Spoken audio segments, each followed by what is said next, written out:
سورۃ الحدید، سورہ حدید کا تعارف۔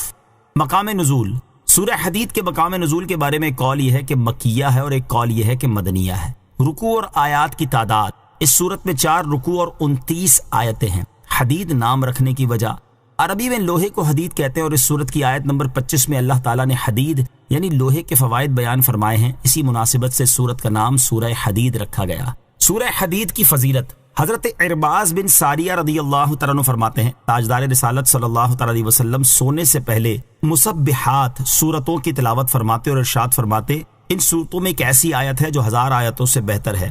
یاد رہے کہ مسبحات سے مراد وہ سورتیں ہیں جن کی ابتدا میں تسبیح کی آیات ہیں، جیسے سورہ حدید، سورہ حشر، سورہ صف، سورہ جمعہ اور سورہ تغابن۔ سورہ حدید کے مضامین، اس سورت کا مرکزی مضمون یہ ہے کہ اس میں عقیدے اور ایمان سے متعلق، جہاد اور راہ خدا میں خرچ کرنے کے بارے میں اور ان کے علاوہ دیگر چیزوں سے متعلق شرعی امور بیان کیے گئے ہیں۔ نیز اس میں یہ مضامین ذکر کیے گئے ہیں۔ نمبر 1، اس سورت کی ابتدا میں اللہ تعالیٰ کی صفات، اس کے اسماء حسنہ اور کائنات کی تخلیق میں اس کی عظمت و قدرت کے آثار کے ظہور کا بیان ہے۔ نمبر 2، مسلمانوں کو دین اسلام کی سربلندی اور اس کے اعزاز کی خاطر اللہ تعالیٰ کی راہ میں مال خرچ کرنے کی ترغیب دی گئی ہے۔ نمبر 3، دنیا اور آخرت کی حقیقت کو واضح کیا گیا اور بتایا گیا کہ دنیا فنا ہونے والا گھر اور کھیل تماشے کی طرح ہے، جبکہ آخرت ہمیشہ باقی رہنے والا گھر، سعادت اور بڑی راحت کی جگہ ہے، اور اس کے ساتھ دنیا کے دھوکے میں مبتلا ہونے سے ڈرایا گیا اور آخرت کی بہتری کے لیے عمل کرنے کی ترغیب دی گئی ہے۔ نمبر 4، مسلمانوں کو مصیبتوں پر صبر کرنے کی تلقین کی گئی اور تکبر و بخل کی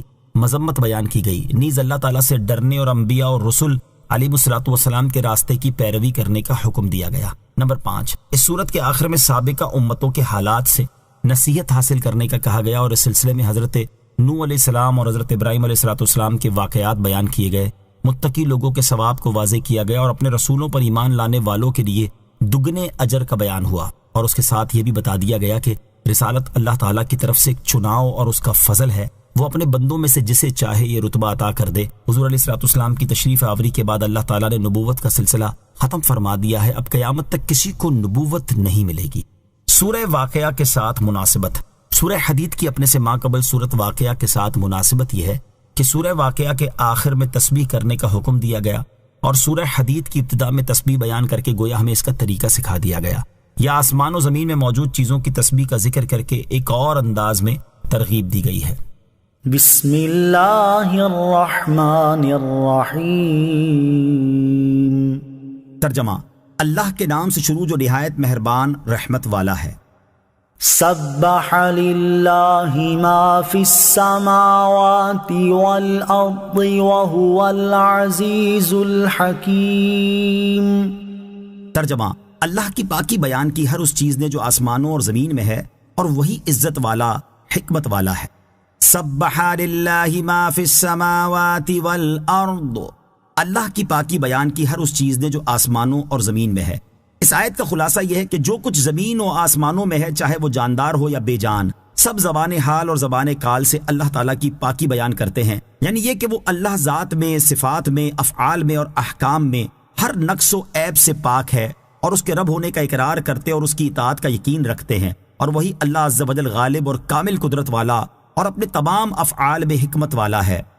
لہ ملک السماوات والارض یحیی ویمیت وہو علی کل شیء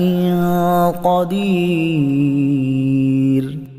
ترجمہ، آسمانوں اور زمین کی سلطنت سب اسی کے لیے ہے، وہ زندگی اور موت دیتا ہے اور وہ ہر چیز پر قادر ہے۔ لہ ملک السماوات والارض، آسمانوں اور زمین کی سلطنت سب اسی کے لیے ہے۔ ارشاد فرمایا کہ آسمانوں اور زمین اور ان میں موجود تمام چیزوں پر اللہ تعالیٰ کا مکمل طور پر تصرف ہے، اور ان سب میں اس کا حکم نافذ ہے۔ وہ اپنی تمام مخلوق سے بے پرواہ ہے اور سب اسی کے محتاج ہیں۔ اس کی شان یہ ہے کہ وہ مخلوق کو پیدا کر کے انہیں زندگی دیتا ہے، اور قیامت کے دن بھی مردوں کو زندہ فرمائے گا، اور وہ دنیا میں زندوں کو موت دیتا ہے، اور وہ ہر ممکن چیز پر قادر ہے۔ هو الأول والآخر والظاهر والباطن وهو بكل شيء عليم۔ ترجمہ، وہی اول اور آخر اور ظاہر اور باطن ہے، اور وہ سب کچھ جانتا ہے۔ هو الاول، وہی اول۔ اس آیت میں اللہ تعالیٰ کی 5 صفات بیان ہوئی ہیں۔ پہلی صفت وہی اول ہے، اس سے مراد یہ ہے کہ اللہ تعالیٰ اپنی ذات اور صفات کے اعتبار سے ہر چیز سے پہلے ہے کہ وہ اس وقت بھی تھا جب کسی چیز کا وجود نہ تھا، اس کے لیے کوئی ابتدا نہیں۔ دوسری صفت وہی آخر ہے۔ اس سے مراد یہ ہے کہ اللہ تعالیٰ ہر چیز کے ہلاک اور فنا ہونے کے بعد رہنے والا ہے، کہ سب فنا ہو جائیں گے اور وہ ہمیشہ رہے گا، اس کے لیے کوئی انتہا نہیں۔ تیسری صفت وہی ظاہر ہے۔ اس سے مراد یہ ہے کہ اللہ تعالیٰ دلائل و براہین سے ایسا ظاہر ہے کہ ذرے ذرے میں اس کے وجود پر دلالت کرنے والے دلائل موجود ہیں۔ اللہ تعالیٰ کے ظاہر ہونے کے معنی یہ ہے کہ وہ ہر چیز پر غالب ہے۔ چوتھی صفت وہی باطن ہے۔ اس سے مراد یہ ہے کہ حواس اللہ تعالیٰ کا ادراک کرنے سے عاجز ہیں، اور اس کی ذات ایسی پوشیدہ ہے کہ عقل کی اس تک رسائی نہیں، اور یہ پوشیدگی دنیا اور آخرت دونوں میں ہے۔ پانچویں صفت وہی ہمیشہ سے ہمیشہ تک ہر شے کو ہر طرح سے جانتا ہے۔ نبی اکرم صلی اللہ تعالیٰ علیہ وسلم بھی اول، آخر، ظاہر اور باطن ہیں۔ حضرت علامہ شیخ عبدالحق محدث دہلوی رحمۃ اللہ تعالیٰ علیہ نے سیرت کے موضوع پر اپنی مشہور کتاب مدارج النبوہ کے خطبے میں ذکر کیا ہے کہ یہ پانچوں صفات حضور اقدس صلی اللہ تعالیٰ علیہ وسلم کی بھی ہیں۔ ان کا ذکر کردہ کلام بعض مقامات پر کچھ تبدیلی کے ساتھ پیش خدمت ہے۔ سید المرسلین صلی اللہ تعالیٰ علیہ وسلم اول بھی ہیں، آخر بھی ہیں، ظاہر بھی ہیں، باطن بھی ہیں، اور سب کچھ جانتے بھی ہیں۔ چنانچہ آپ صلی اللہ تعالیٰ علیہ وسلم کی اولیت اس بنا پر ہے کہ موجودات کی تخلیق میں سب سے اول ہیں، جیسا کہ حضرت جابر رضی اللہ تعالیٰ عنہ سے روایت ہے۔ تاجدار رسالت صلی اللہ تعالیٰ علیہ وسلم نے ارشاد فرمایا، اے جابر رضی اللہ تعالیٰ عنہ، اول ما خلق اللہ نوری، اللہ تعالیٰ نے سب سے پہلے میرے نور کو وجود بخشا۔ آپ صلی اللہ تعالیٰ علیہ وسلم مرتبہ نبوت میں بھی سب سے اول ہیں۔ حضرت عبداللہ بن شقیق رضی اللہ تعالیٰ عنہ فرماتے ہیں، ایک شخص نے سید المرسلین صلی اللہ تعالیٰ علیہ وسلم سے سوال کیا کہ آپ کب سے نبی ہیں؟ تاجدار رسالت صلی اللہ تعالیٰ علیہ وسلم نے ارشاد فرمایا، میں اس وقت بھی نبی تھا جب حضرت آدم علیہ السلام روح اور جسم کے درمیان تھے۔ میثاق کے دن سب جہاں والوں سے پہلے آپ علیہ السلام نے جواب دیا۔ قیامت کے دن جب زمین شک ہوگی تو سب سے پہلے آپ علیہ السلام کے لیے زمین شک ہوگی۔ شفاعت کا دروازہ سب سے پہلے آپ صلی اللہ تعالیٰ علیہ وسلم کے لیے کھلے گا۔ جنت میں سب سے پہلے آپ علیہ السلام داخل ہوں گے۔ اس اولیت کے باوجود بعثت اور رسالت میں آپ صلی اللہ تعالیٰ علیہ وسلم سب سے آخر ہیں۔ کتابوں میں آپ علیہ السلام پر نازل ہونے والی کتاب قرآن کریم اور آپ علیہ السلام کا دین سب سے آخری ہے۔ آپ علیہ السلام کے ظاہر سے مراد یہ ہے کہ آپ صلی اللہ تعالیٰ علیہ وسلم ہی کے انوار نے پورے آفاق کو گھیر رکھا ہے، جس سے سارا جہان روشن ہے۔ مخلوق میں سے کسی کا ظہور آپ کے ظہور کی مانند اور کسی کا نور آپ کے نور کے ہم پلہ نہیں۔ اور باطن سے مراد آپ صلی اللہ تعالیٰ علیہ وسلم کے وہ اسرار ہیں جن کی حقیقت کا ادراک مخلوق کے لیے ناممکن ہے، اور دور و نزدیک کے لوگ آپ کے جمال اور کمال میں کھو کر رہ گئے۔ اور آخر میں فرماتے ہیں وَهُوَ بِكُلِّ شَيْءٍ عَلِيمٌ کا ارشاد بلا شبہ حضور اکرم صلی اللہ تعالیٰ علیہ وسلم کے لیے بھی ہے، کیونکہ وہ فوق کل ذی علم علیم، یعنی ہر علم والے سے اوپر علم والا ہے، کی صفات آپ ہی میں موجود ہیں۔ اعلیٰ حضرت امام احمد رضا خان رحمۃ اللہ تعالی علیہ فرماتے ہیں، نماز اقصا میں تھا یہی سر، عیاں ہو مانائے اول آخر، کہ دست بستہ ہیں پیچھے حاضر، جو سلطنت آگے کر گئے تھے۔ هو الذي خلق السماوات والأرض في 6 أيام ثم استوى على العرش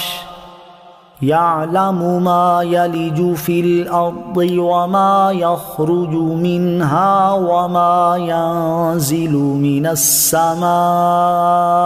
وما يعرج فيها وَهُوَ مَعَكُمْ أَيْنَمَا كُنتُمْ وَاللَّهُ بِمَا تَعْمَلُونَ بَصِيرٌ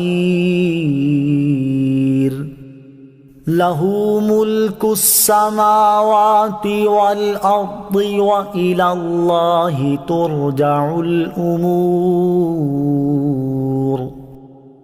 ترجمہ وہی ہے جس نے آسمان اور زمین 6 دن میں پیدا کیے، پھر عرش پر استوا فرمایا جیسا اس کی شان کے لائق ہے۔ وہ جانتا ہے جو کچھ زمین کے اندر جاتا ہے اور جو کچھ اس سے باہر نکلتا ہے، اور جو کچھ آسمان سے اترتا ہے اور جو کچھ اس میں چڑھتا ہے، اور وہ تمہارے ساتھ ہے جہاں بھی تم ہو، اور اللہ تمہارے کام دیکھ رہا ہے۔ آسمانوں اور زمین کی سلطنت اسی کے لیے ہے، اور اللہ ہی کی طرف سب کاموں کو لوٹایا جاتا ہے۔ هو الذی خلق السماوات والارض فی 6 ایام،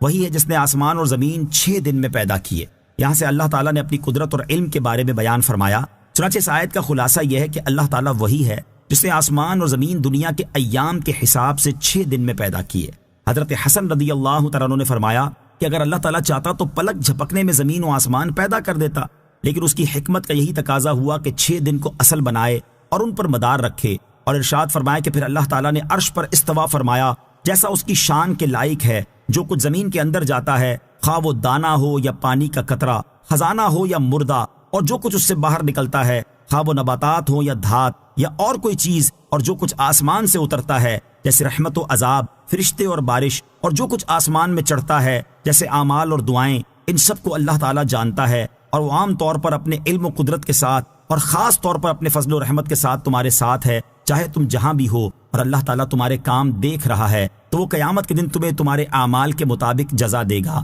اس آیت میں غفلت کی نیند سونے والوں اور گناہوں میں مصروف لوگوں کے لیے بڑی نصیحت ہے۔ انہیں چاہیے کہ اپنی غفلت کی نیند سے بیدار ہو جائیں اور گناہ کرتے وقت اللہ تعالیٰ سے ڈریں اور اس سے حیا کریں، کیونکہ اللہ تعالیٰ کو ان کے اعمال معلوم ہیں اور وہ ان کا ہر کام دیکھ رہا ہے، اور یہ جہاں بھی چلے جائیں اور جو حیلہ اور تدبیر اپنا لیں، مگر کسی جگہ اور کسی صورت اللہ تعالیٰ سے چھپ نہیں سکتے، اور وہ ان کے اعمال کے مطابق انہیں جزا اور سزا دینے پر قدرت بھی رکھتا ہے۔ اللہ تعالیٰ ہمیں اپنا خوف نصیب فرمائے اور گناہوں سے بچنے اور نیک اعمال کرنے کی توفیق عطا فرمائے، آمین۔ یولج اللیل فی النہار ویولج النہار فی اللیل وہو علیم بذات الصدور۔ ترجمہ: رات کو دن میں داخل کرتا ہے اور دن کو رات میں داخل کرتا ہے، اور وہ دلوں کی بات جاننے والا ہے۔ یولج اللیل فی النہار، رات کو دن میں داخل کرتا ہے۔ اس آیت کا خلاصہ یہ ہے کہ اللہ تعالیٰ کسی موسم میں رات کی مقدار کم کر کے اور دن کی مقدار بڑھا کر رات کے کچھ حصے کو دن میں داخل کرتا ہے، اور کسی موسم میں دن کی مقدار کم کر کے اور رات کی مقدار بڑھا کر دن کے کچھ حصے کو رات میں داخل کرتا ہے، اور وہ دل کے عقیدے اور قلبی اسرار سب کو جانتا ہے۔ نوٹ: رات اور دن میں کمی زیادتی کا بیان اس سے پہلے سورہ آل عمران، سورہ حج، سورہ لقمان اور سورہ فاطر میں گزر چکا ہے۔ یہاں ایک بار پھر ذکر کرنے سے مقصود یہ ہے کہ لوگ اللہ تعالیٰ کی قدرت میں غور و فکر کریں اور اس کی وحدانیت پر ایمان لائیں۔ آمنوا باللہ ورسولہ وانفقوا مما جعلکم مستخلفین فیہ فالذین آمنوا منکم وانفقوا لهم اجر کبیر۔ ترجمہ: اللہ اور اس کے رسول پر ایمان لاؤ اور اس کی راہ میں اس مال میں سے خرچ کرو جس میں اللہ نے تمہیں دوسروں کا جانشین بنایا ہے، تو تم میں جو ایمان لائے اور انہوں نے خرچ کیا ان کے لیے بڑا ثواب ہے۔ آمنوا باللہ ورسولہ، اللہ اور اس کے رسول پر ایمان لاؤ۔ اللہ تعالیٰ کی وحدانیت پر دلالت کرنے والی مختلف چیزیں بیان کرنے کے بعد اب بندوں کو ایمان قبول کرنے، محبت دنیا کو چھوڑ دینے اور نیک کاموں میں مال خرچ کرنے کا حکم دیا جا رہا ہے۔ اس آیت کی تفسیر یہ ہے کہ اے لوگو، اللہ تعالیٰ کی وحدانیت کا اقرار کر کے اور جن چیزوں کو نبی اکرم صلی اللہ تعالیٰ علیہ وسلم اللہ تعالیٰ کی طرف سے لائے ہیں ان میں ان کی تصدیق کر کے اللہ تعالیٰ اور اس کے رسول پر ایمان لاؤ اور ان کی پیروی کرو، اور جو مال اس وقت تمہارے قبضے میں ہے تم وراثت کے طور پر اس میں دوسروں کے جانشین بنے ہو، اور ان قریب یہ تمہارے بعد والوں کی طرف منتقل ہو جائے گا، لہٰذا تم پہلے لوگوں سے نصیحت حاصل کرو اور اس مال کو اللہ تعالیٰ کی راہ میں خرچ کرنے سے بخل نہ کرو، اور تم میں سے جو لوگ ایمان لائے اور انہوں نے اپنا مال اسی طرح خرچ کیا جیسے انہیں حکم دیا گیا تھا تو اس بنا پر ان کے لیے بڑا ثواب ہے۔ دوسری تفسیر یہ ہے کہ اے لوگو، اللہ تعالیٰ اور اس کے رسول پر ایمان لاؤ، اور جو مال تمہارے قبضے میں ہے یہ سب اللہ تعالیٰ کے ہیں، اس نے تمہیں نفع اٹھانے کے لیے دے دیے ہیں، تم حقیقی طور پر ان کے مالک نہیں بلکہ نائب اور وکیل کی طرح ہو، انہیں راہ خدا میں خرچ کرو، اور جس طرح نائب اور وکیل کو مالک کے حکم سے خرچ کرنے میں کوئی تأمل نہیں ہوتا تو تمہیں بھی کوئی تأمل و تردد نہ ہو، اور تم میں سے جو لوگ اللہ تعالیٰ اور اس کے رسول پر ایمان لائے اور انہوں نے اللہ تعالیٰ کی راہ میں مال خرچ کیا ان کے لیے بڑا ثواب ہے۔ وَمَا لَكُمْ لَا تُؤْمِنُونَ بِاللَّهِ وَالرَّسُولُ يَدْعُوكُمْ لِتُؤْمِنُوا بِرَبِّكُمْ وَقَدْ أَخَذَ مِيثَاقَكُمْ إِن كُنتُم مُّؤْمِنِينَ۔ ترجمہ: اور اے لوگو، تمہیں کیا ہے کہ تم اللہ پر ایمان نہ لاؤ حالانکہ رسول تمہیں بلا رہے ہیں کہ اپنے رب پر ایمان لاؤ، اور بے شک اللہ تم سے عہد لے چکا ہے اگر تم یقین رکھتے ہو۔ وما لکم لا تؤمنون باللہ، اور تمہیں کیا ہے کہ تم اللہ پر ایمان نہ لاؤ۔ ارشاد فرمایا کہ اے لوگو تمہیں کیا ہوا ہے کہ تم اللہ تعالیٰ پر ایمان نہیں لا رہے، حالانکہ اللہ تعالیٰ کے رسول تمہیں بلا رہے ہیں کہ تم اپنے رب تعالیٰ کی وحدانیت کا اقرار کر کے اس پر ایمان لاؤ، اور وہ تمہارے سامنے اللہ تعالیٰ کی وحدانیت اور اپنی رسالت کی دلیلیں پیش کر رہے ہیں اور اللہ تعالیٰ کی کتاب سنا رہے ہیں۔ اب تمہیں ایمان قبول کرنے سے کیا عذر ہو سکتا ہے؟ اور بے شک اللہ تعالیٰ تم سے اس وقت عہد لے چکا ہے جب اس نے تمہیں حضرت آدم علیہ السلام کی پشت سے نکالا تھا کہ اللہ تعالیٰ تمہارا رب ہے، اس کے سوا کوئی معبود نہیں۔ اگر تم اس عہد پر یقین رکھتے ہو تو ایمان لے آؤ۔ هو الذي ينزل على عبده آيات بينات ليخرجكم من الظلمات إلى النور وَإِنَّ اللَّهَ بِكُمْ لَرَؤُوفٌ رَحِيمٌ۔ ترجمہ، وہی ہے جو اپنے بندے پر روشن آیتیں اتارتا ہے تاکہ تمہیں اندھیروں سے نور کی طرف لے جائے، اور بے شک اللہ تم پر ضرور مہربان رحمت والا ہے۔ هُوَ الَّذِي يُنَزِّلُ عَلَى عَبْدِهِ آيَاتٍ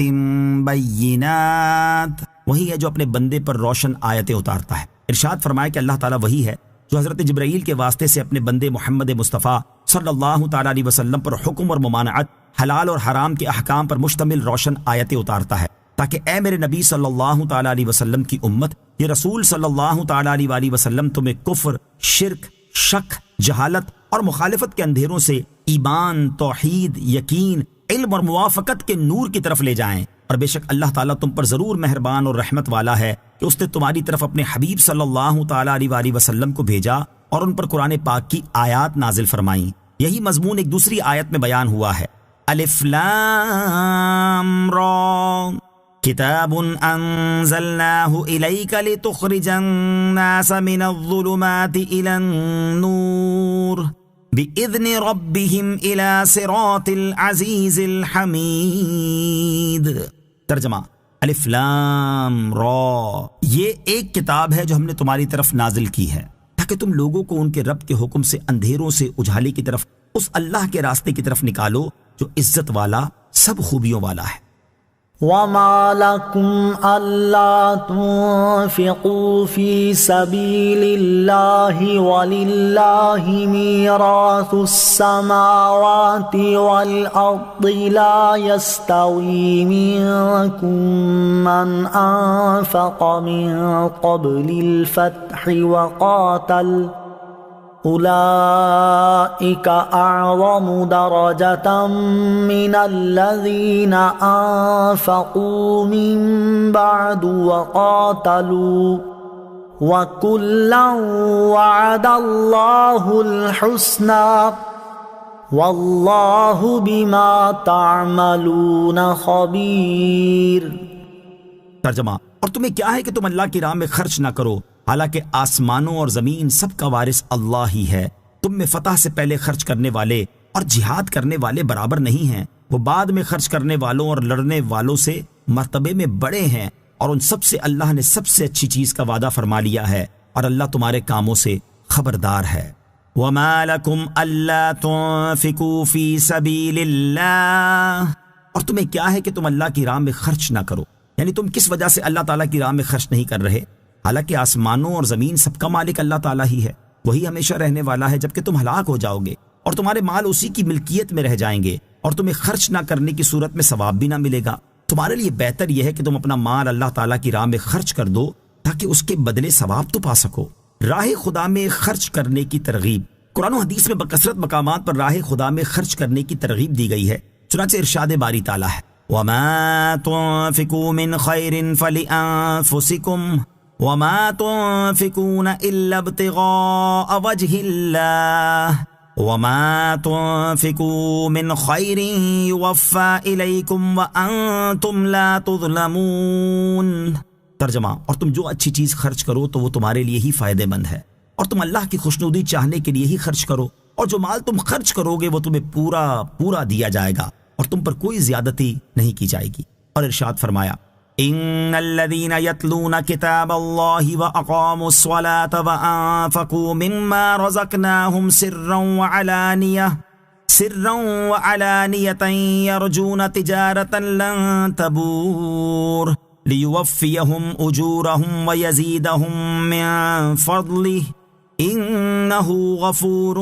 شكور۔ ترجمہ، بے شک وہ لوگ جو اللہ کی کتاب کی تلاوت کرتے ہیں اور نماز قائم رکھتے ہیں اور ہمارے دیے ہوئے رزق میں سے پوشیدہ اور اعلانیہ کچھ ہماری راہ میں خرچ کرتے ہیں، وہ ایسی تجارت کے امیدوار ہیں جو ہرگز تباہ نہیں ہوگی، تاکہ اللہ انہیں ان کے ثواب بھرپور دے اور اپنے فضل سے اور زیادہ عطا کرے، بے شک وہ بخشنے والا قدر فرمانے والا ہے۔ اور حضرت ابو امامہ رضی اللہ تعالیٰ عنہ سے روایت ہے، رسول کریم صلی اللہ تعالیٰ علیہ وآلہ وسلم نے ارشاد فرمایا، اے ابن آدم، اگر تم اپنا ضرورت سے زائد مال خرچ کر دو تو یہ تمہارے لیے بہتر ہے، اور اگر تم اسے روکے رکھو گے تو یہ تمہارے حق میں برا ہے، اور تمہیں اتنے مال پر ملامت نہ کی جائے گی جو تمہیں کنات کی صورت میں لوگوں کی محتاجی سے محفوظ رکھے، اور اپنے خرچ کی ابتدا اپنے زیر کفالت لوگوں سے کرو، اور اوپر والا ہاتھ نیچے والے ہاتھ سے بہتر ہے۔ اور حضرت ابو ذر رضی اللہ تعالیٰ عنہ فرماتے ہیں کہ میں نبی اکرم صلی اللہ تعالیٰ علیہ وسلم کی بارگاہ میں حاضر ہوا، آپ صلی اللہ تعالیٰ علیہ وآلہ وسلم اس وقت کعبے کے سائے میں تشریف فرما تھے۔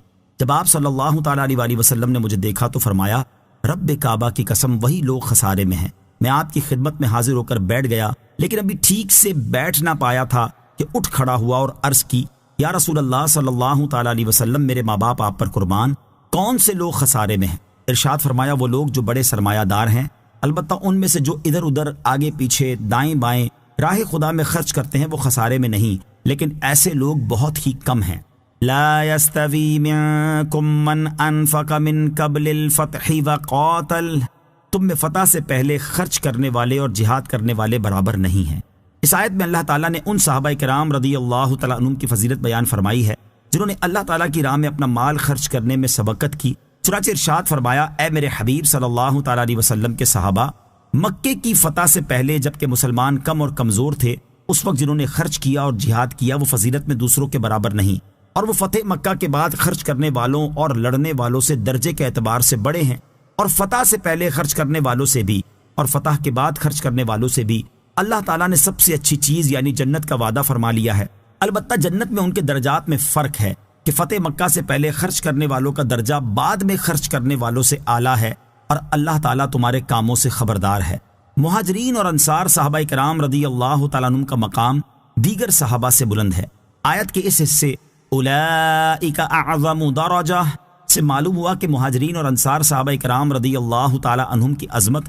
اور ان کا مقام دیگر صحابہ کرام رضی اللہ تعالیٰ عنہم سے بہت بلند ہے۔ انہی میں حضرت ابوبکر صدیق، حضرت عمر فاروق، حضرت عثمان غنی اور حضرت علی المرتضیٰ رضی اللہ تعالیٰ عنہم بھی شامل ہیں، اور ان کی عظمت کی گواہی خود اللہ تعالیٰ قرآن پاک میں دے رہا ہے۔ اس سے ان لوگوں کو نصیحت حاصل کرنی چاہیے جو ان کی شان میں زبان تان دراز کرتے اور انہیں برے الفاظ سے یاد کرتے ہیں۔ حضرت ابو سعید خدری رضی اللہ تعالیٰ عنہ سے روایت ہے، اور یہ بخاری شریف کی حدیث ہے، سید المرسلین صلی اللہ تعالیٰ علیہ وسلم نے ارشاد فرمایا، میرے صحابہ رضی اللہ تعالیٰ عنہم کو برا بھلا نہ کہو، کیونکہ ان کی شان یہ ہے کہ تم میں سے کوئی احد پہاڑ کے برابر سونا خیرات کر دے تو وہ صحابہ کرام علیہم رضوان میں سے کسی ایک کے مد بلکہ اس کے نصف خیرات کرنے تک نہیں پہنچ سکتا۔ حضرت ابوبکر صدیق رضی اللہ تعالیٰ عنہ کی شان، یہاں حضرت ابوبکر صدیق رضی اللہ تعالیٰ عنہ کی شان کے بارے میں ایک انتہائی ایمان افروز واقعہ سماعت فرمائیں۔ چنانچہ حضرت عبداللہ ابن عمر رضی اللہ تعالیٰ عنہما فرماتے ہیں، ہم تاجدار رسالت صلی اللہ تعالیٰ علیہ وآلہ وسلم کی بارگاہ میں حاضر تھے،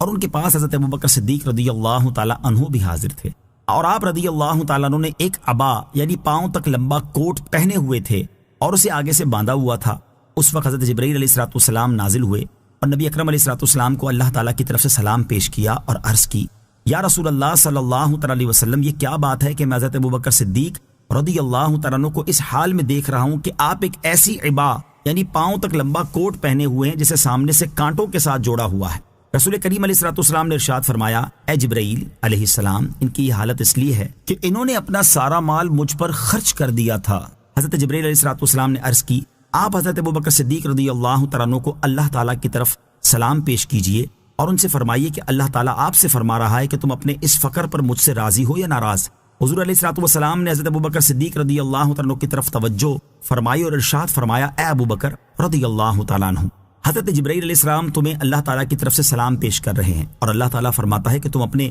اس فقر میں مجھ سے راضی ہو یا ناراض۔ یہ سن کر حضرت ابوبکر صدیق رضی اللہ تعالیٰ عنہ کی آنکھوں سے آنسو جاری ہو گئے اور عرض کرنے لگے کیا میں اپنے رب تعالیٰ سے ناراض ہو سکتا ہوں؟ میں اپنے رب سے راضی ہوں، میں اپنے رب سے راضی ہوں۔ من ذا الذي يقرض الله قرضا حسنا فيضاعفه له وله أجر كريم۔ ترجمہ، کون ہے جو اللہ کو اچھا قرض دے تو اللہ اس کے لیے اس کو کئی گناہ بڑھا دے گا اور اس کے لیے اچھا اجر ہے۔ من ذا الذی یقرض اللہ قرضا حسنا،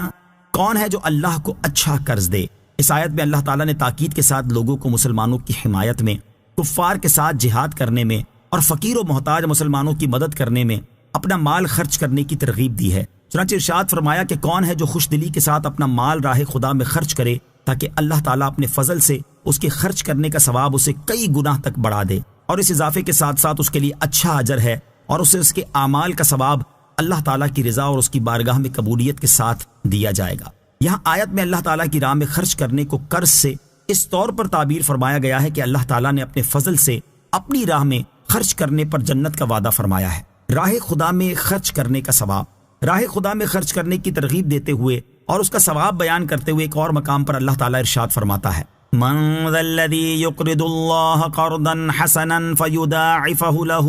اضعافا کثیرہ واللہ یقبض ویبسط وَإِلَيْهِ تُرْجَعُونَ۔ ترجمہ ہے، کوئی جو اللہ کو اچھا قرض دے تو اللہ اس کے لیے اس قرض کو بہت گنا بڑھا دے، اور اللہ تنگی دیتا ہے اور وسعت دیتا ہے اور تم اسی کی طرف لوٹائے جاؤ گے۔ اور ارشاد فرمایا، مثل الذین ينفقون اموالهم فی سبیل اللہ کمثل حبة انبتت سبع سنابل فی کل سنبلة 100 حبة واللہ یضاعف لمن یشاء واللہ واسع علیم۔ ترجمہ، ان لوگوں کی مثال جو اپنے مال اللہ کی راہ میں خرچ کرتے ہیں اس دانے کی طرح ہے جس نے 7 بالیاں اگائیں، ہر بالی میں 100 دانے ہیں، اور اللہ اس سے بھی زیادہ بڑھائے جس کے لیے چاہے، اور اللہ وسعت والا، علم والا ہے۔ اللہ تعالیٰ کی راہ میں خرچ کرنے کے معاملے میں صحابہ کرام رضی اللہ تعالیٰ عنہم کے جذبے کی ایک مثال سماعت فرمائیں۔ چنانچہ حضرت عبداللہ ابن مسعود رضی اللہ تعالیٰ عنہ فرماتے ہیں، جب یہ آیت من ذا الذی یقرض اللہ قرضا حسنا نازل ہوئی تو حضرت ابو دحدہ انصاری رضی اللہ تعالیٰ عنہ نے عرض کی، یا رسول اللہ صلی اللہ تعالیٰ علیہ وسلم، کیا اللہ تعالیٰ چاہتا ہے کہ ہم قرض دیں؟ نبی اکرم علیہ الصلوۃ والسلام نے ارشاد فرمایا، ہاں اے ابو دحدہ۔ حضرت ابو دحدہ رضی اللہ تعالیٰ عنہ نے عرض کی، یا رسول اللہ صلی اللہ تعالیٰ علیہ وسلم، اپنا دست اقدس مجھے دکھائیے۔ حضرت ابو دحدہ رضی اللہ تعالیٰ عنہ نے دست اقدس تھام کر عرض کی، میں نے اپنا باغ اپنے رب عز و جل کی بارگاہ میں بطور قرض پیش کر دیا۔ حضرت عبداللہ ابن مسعود رضی اللہ تعالیٰ عنہ فرماتے ہیں، ان کے باغ میں 600 کھجور کے درخت تھے اور دحدہ اور ان کے بچے بھی اسی میں رہتے تھے۔ حضرت ابو دحدہ رضی اللہ تعالیٰ عنہ آئے اور انہوں نے پکارا، اے دحدہ۔ انہوں نے عرض کی، لبیک، میں حاضر ہوں۔ حضرت ابو دحدہ رضی اللہ تعالیٰ عنہ نے فرمایا، آپ اس باغ سے نکل چلیں کیونکہ میں نے اس باغ کو اپنے رب عز و جل کی بارگاہ میں بطور قرض پیش کر دیا ہے۔ یوم تری المؤمنین والمؤمنات یسعی نورهم بین ایدیہم وبایمانہم بشراکم اليوم جنات تجری من تحتها الانہار خالدین فیہا ذالک هو الفوز العظیم۔ ترجمہ، جس دن تم مومن مردوں اور ایمان والی عورتوں کو دیکھو گے کہ ان کا نور ان کے آگے اور ان کے دائیں جانب دوڑ رہا ہے، فرمایا جائے گا کہ آج تمہاری سب سے زیادہ خوشی کی بات وہ جنتیں ہیں جن کے نیچے نہریں بہتی ہیں، تم ان میں ہمیشہ رہو، یہی بڑی کامیابی ہے۔ یوم تری المؤمنین والمؤمنات، جس دن تم مومن مردوں اور ایمان والی عورتوں کو دیکھو گے۔ اس آیت میں اللہ تعالیٰ نے ایمان والوں کے بارے میں خبر دی کہ قیامت کے دن تم مومن مردوں اور ایمان والی عورتوں کو پل صراط پر اس حال میں دیکھو گے کہ ان کے ایمان اور بندگی کا نور ان کے آگے اور ان کی دائیں جانب دوڑ رہا ہے، اور وہ نور جنت کی طرف ان کی رہنمائی کر رہا ہے۔ اور پل صراط سے گزر جانے کے بعد ان سے فرمایا جائے گا کہ آج تمہاری سب سے زیادہ خوشی کی باتیں وہ جنتیں ہیں جن کے نیچے نہریں بہتی ہیں، تم ان میں ہمیشہ رہو گے اور یہی بڑی کامیابی ہے۔ اسی نور کے بارے میں ایک اور مقام پر اللہ تعالیٰ ارشاد فرماتا ہے، یا ایھا الذین آمنوا توبوا الی اللہ توبۃ نصوحا عسى ربكم أن يكفر عنكم سيئاتكم ويدخلكم جنات تجري من تحتها الأنهار يوم لا يخزي الله النبي والذين آمنوا معه نورهم يسعى بين أيديهم وبأيمانهم يقولون ربنا أتمم لنا نورنا واغفر لنا انک علی کل شیء قدیر۔ ترجمہ: اے ایمان والو، اللہ کی طرف ایسی توبہ کرو جس کے بعد گناہ کی طرف لوٹنا نہ ہو۔ قریب ہے کہ تمہارا رب تمہاری برائیاں تم سے مٹا دے اور تمہیں ان باغوں میں لے جائے جن کے نیچے نہریں رواں ہیں۔ جس دن اللہ نبی اور ان کے ساتھ کے ایمان والوں کو رسوا نہ کرے گا، ان کا نور ان کے آگے اور ان کے دائیں دوڑتا ہوگا۔ وہ عرض کریں گے، اے ہمارے رب، ہمارے لیے ہمارا نور پورا کر دے اور ہمیں بخش دے، بے شک تو ہر چیز پر قادر ہے۔ اور حضرت عبداللہ ابن مسعود رضی اللہ تعالیٰ عنہ اللہ تعالیٰ کے اس فرمان یسعی نورہم بین ایدیہم کے بارے میں فرماتے ہیں، ایمان والوں کو ان کے اعمال کے مطابق نور عطا کیا جائے گا جس کی روشنی میں وہ پل صراط پار کریں گے، حتیٰ کہ ان میں سے بعض مومن ایسے ہوں گے جن کا نور پہاڑ کی مانند ہوگا، اور بعض مومن ایسے ہوں گے جن کا نور کھجور کے درخت کی مثل ہوگا، اور ان میں سے سب سے کم نور اس شخص کا ہوگا جس کا نور اس کے انگوٹھے پر ہوگا، جو کہ کبھی روشن ہوگا اور کبھی بجھ جائے گا۔ یوم یقول المنافقون والمنافقات للذین آمنوا انظرونا نقتبس من نورکم قیل ارجعوا وراءکم فالتمسوا نورا فضرب بینہم بسور لہ باب باطنه فيه الرحمة وظاهره من قبله العذاب۔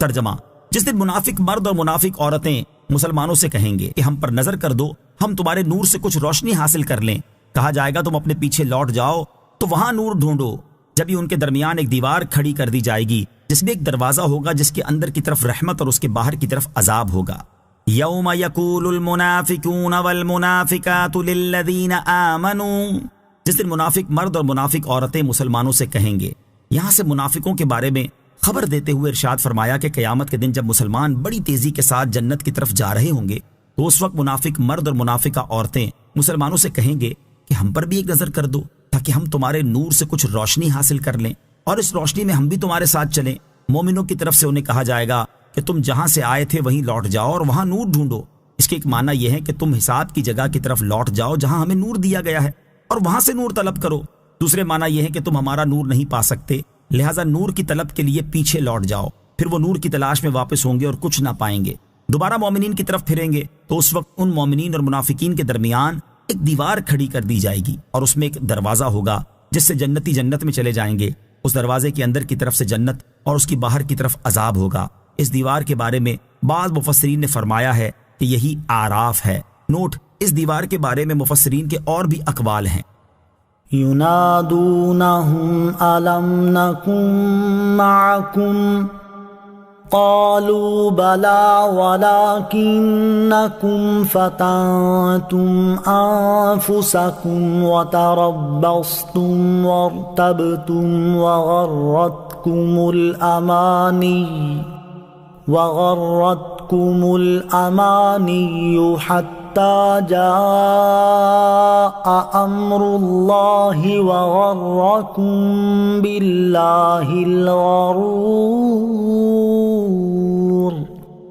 ترجمہ: منافق مسلمانوں کو پکاریں گے کہ ہم تمہارے ساتھ نہ تھے؟ وہ کہیں گے کیوں نہیں، مگر تم نے تو اپنی جانوں کو فتنے میں ڈالا اور مسلمانوں کے نقصان کے منتظر رہے اور شک میں پڑے رہے، اور جھوٹی خواہشات نے تمہیں دھوکے میں ڈالے رکھا یہاں تک کہ اللہ کا حکم آ گیا، اور بڑے فریبی نے تمہیں اللہ کے بارے میں دھوکے میں ڈالے رکھا۔ ینادونہم، وہ مسلمانوں کو پکاریں گے۔ اس آیت میں منافقین اور مومنین کے درمیان ہونے والے مکالمے کو بیان کیا گیا ہے۔ چنانچہ دیوار کھڑی ہو جانے اور عذاب کا مشاہدہ کرنے کے بعد منافق مسلمانوں کو اس دیوار کے پیچھے سے پکاریں گے اور کہیں گے کہ کیا دنیا میں ہم تمہارے ساتھ نمازیں نہیں پڑھتے تھے اور تمہارے ساتھ روزے نہیں رکھتے تھے؟ مومنین کہیں گے کیوں نہیں، تم ظاہری طور پر ہمارے ساتھ ہی تھے، لیکن تم نے تو منافقت اور کفر اختیار کر کے اپنی جانوں کو فتنے میں ڈالا اور گناہوں میں اور اپنی نفسانی خواہشات کی پیروی میں لگے رہے اور مسلمانوں کے نقصان کے منتظر رہے اور دین اسلام کی حقانیت میں شک کرتے رہے اور جھوٹی خواہشات نے تمہیں دھوکے میں ڈالے رکھا اور تم ان باطل امیدوں میں رہے کہ مسلمانوں پر مصائب آئیں گے تو وہ تباہ ہو جائیں گے،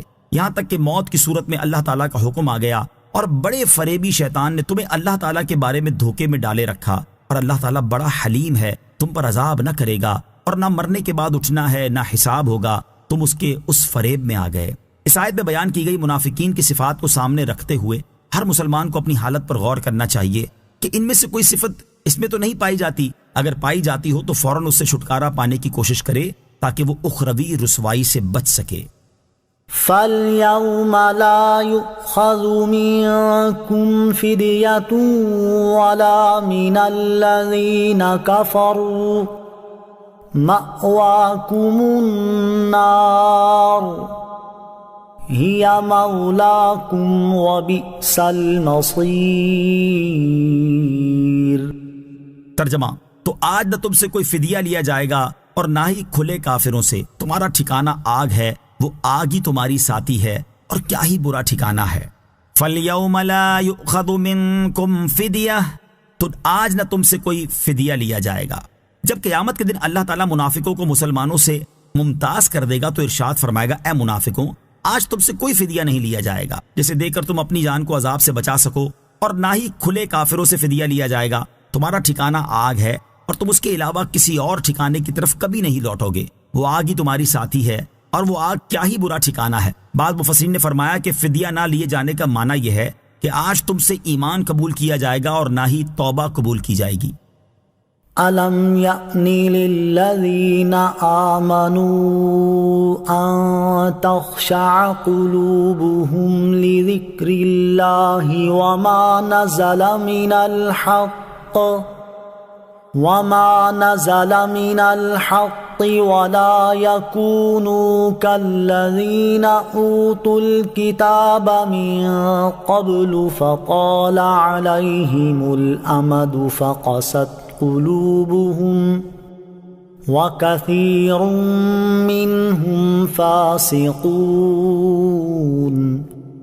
ترجمہ، کیا ایمان والوں کے لیے ابھی وہ وقت نہیں آیا کہ ان کے دن اللہ کی یاد اور اس حق کے لیے جھک جائیں جو نازل ہوا ہے، اور مسلمان ان جیسے نہ ہوں جنہیں پہلے کتاب دی گئی، پھر ان پر مدت دراز ہو گئی تو ان کے دل سخت ہو گئے اور ان میں بہت سے فاسق ہیں۔ أَلَمْ يَأْنِ لِلَّذِينَ آمَنُوا، کیا ایمان والوں کے لیے ابھی وہ وقت نہیں آیا؟ اس آیت کے شان نزول کے بارے میں ام المومنین حضرت عائشہ صدیقہ رضی اللہ تعالی عنہا سے مروی ہے کہ نبی کریم صلی اللہ تعالی علیہ وسلم اپنے دولت سرائے اقدس سے باہر آئے اور مسجد میں صحابہ کرام علیہم رضوان کی ایک جماعت کے پاس تشریف لے گئے۔ وہ لوگ آپس میں ہنس رہے تھے۔ آپ ان کے پاس اس حال میں آئے کہ آپ کی چادر مبارک گھسٹ رہی تھی اور چہرہ انور سرخ تھا۔ آپ نے ان سے ارشاد فرمایا، تم ہنس رہے ہو حالانکہ ابھی تک تمہارے رب کی طرف سے امان نہیں آئی کہ اس نے تمہیں بخش دیا ہے، اور تمہارے ہنسنے پر یہ آیت نازل ہوئی ہے، أَلَمْ يَأْنِ لِلَّذِينَ آمَنُوا أَن تَخْشَعَ قُلُوبُهُمْ لِذِكْرِ اللَّهِ۔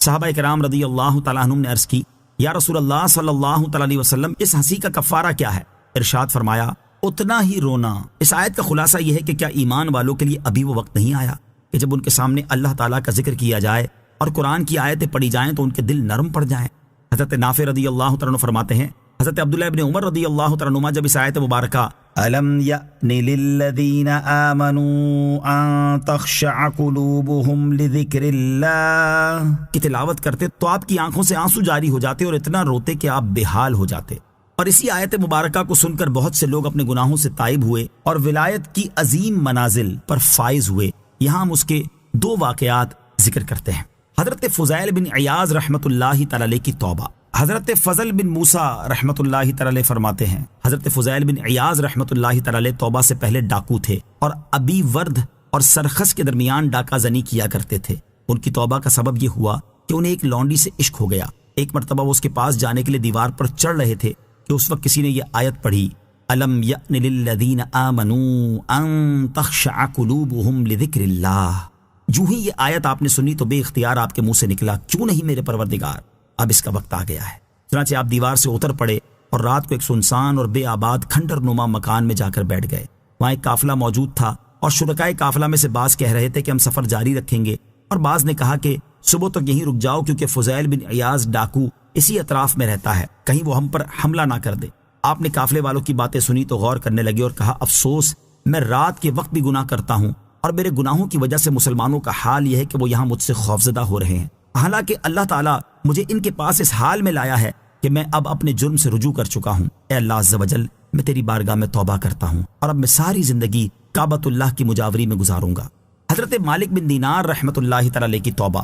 حضرت مالک بن دینار رحمۃ اللہ تعالی توبہ سے پہلے نشے کے عادی تھے۔ آپ کی توبہ کا سبب یہ بنا کہ آپ اپنی ایک بیٹی سے بہت محبت کیا کرتے تھے۔ اس کا انتقال ہوا تو آپ نے شعبان کی 15ویں رات خواب دیکھا کہ آپ کی قبر سے ایک بہت بڑا اژدہا نکل کر آپ کے پیچھے رینگنے لگا ہے۔ آپ جب تیز چلنے لگتے تو وہ بھی تیز ہو جاتا۔ پھر آپ ایک کمزور سن رسیدہ شخص کے قریب سے گزرے تو اس سے کہا مجھے اس اژدہے سے بچائیں۔ انہوں نے جواب دیا میں کمزور ہوں، رفتار تیز کر لو، شاید اس طرح اس سے نجات پا سکو۔ تو آپ مزید تیز چلنے لگے، اژدہا پیچھے ہی تھا، یہاں تک کہ آپ آگ کے ابلتے ہوئے گھڑوں کے پاس سے گزرے، قریب تھا کہ آپ اس میں گر جاتے۔ اتنے میں ایک آواز آئی تو میرا اہل نہیں ہے۔ آپ چلتے رہے حتیٰ کہ ایک پہاڑ پر چڑھ گئے، اس پر شامیانے اور سائبان لگے ہوئے تھے۔ اچانک ایک آواز آئی اس نا امید کو دشمن کے نرغے میں جانے سے پہلے ہی گھیر لو۔ تو بہت سے بچوں نے انہیں گھیر لیا، جن میں آپ کی وہ بیٹی بھی تھی۔ وہ آپ کے پاس آئی اور اپنا دایاں ہاتھ اس اژدہے کو مارا تو وہ بھاگ گیا، اور پھر وہ آپ کی گود میں بیٹھ کر یہ آیت پڑھنے لگی، أَلَمْ يَأْنِ لِلَّذِينَ آمَنُوا أَن تَخْشَعَ قُلُوبُهُمْ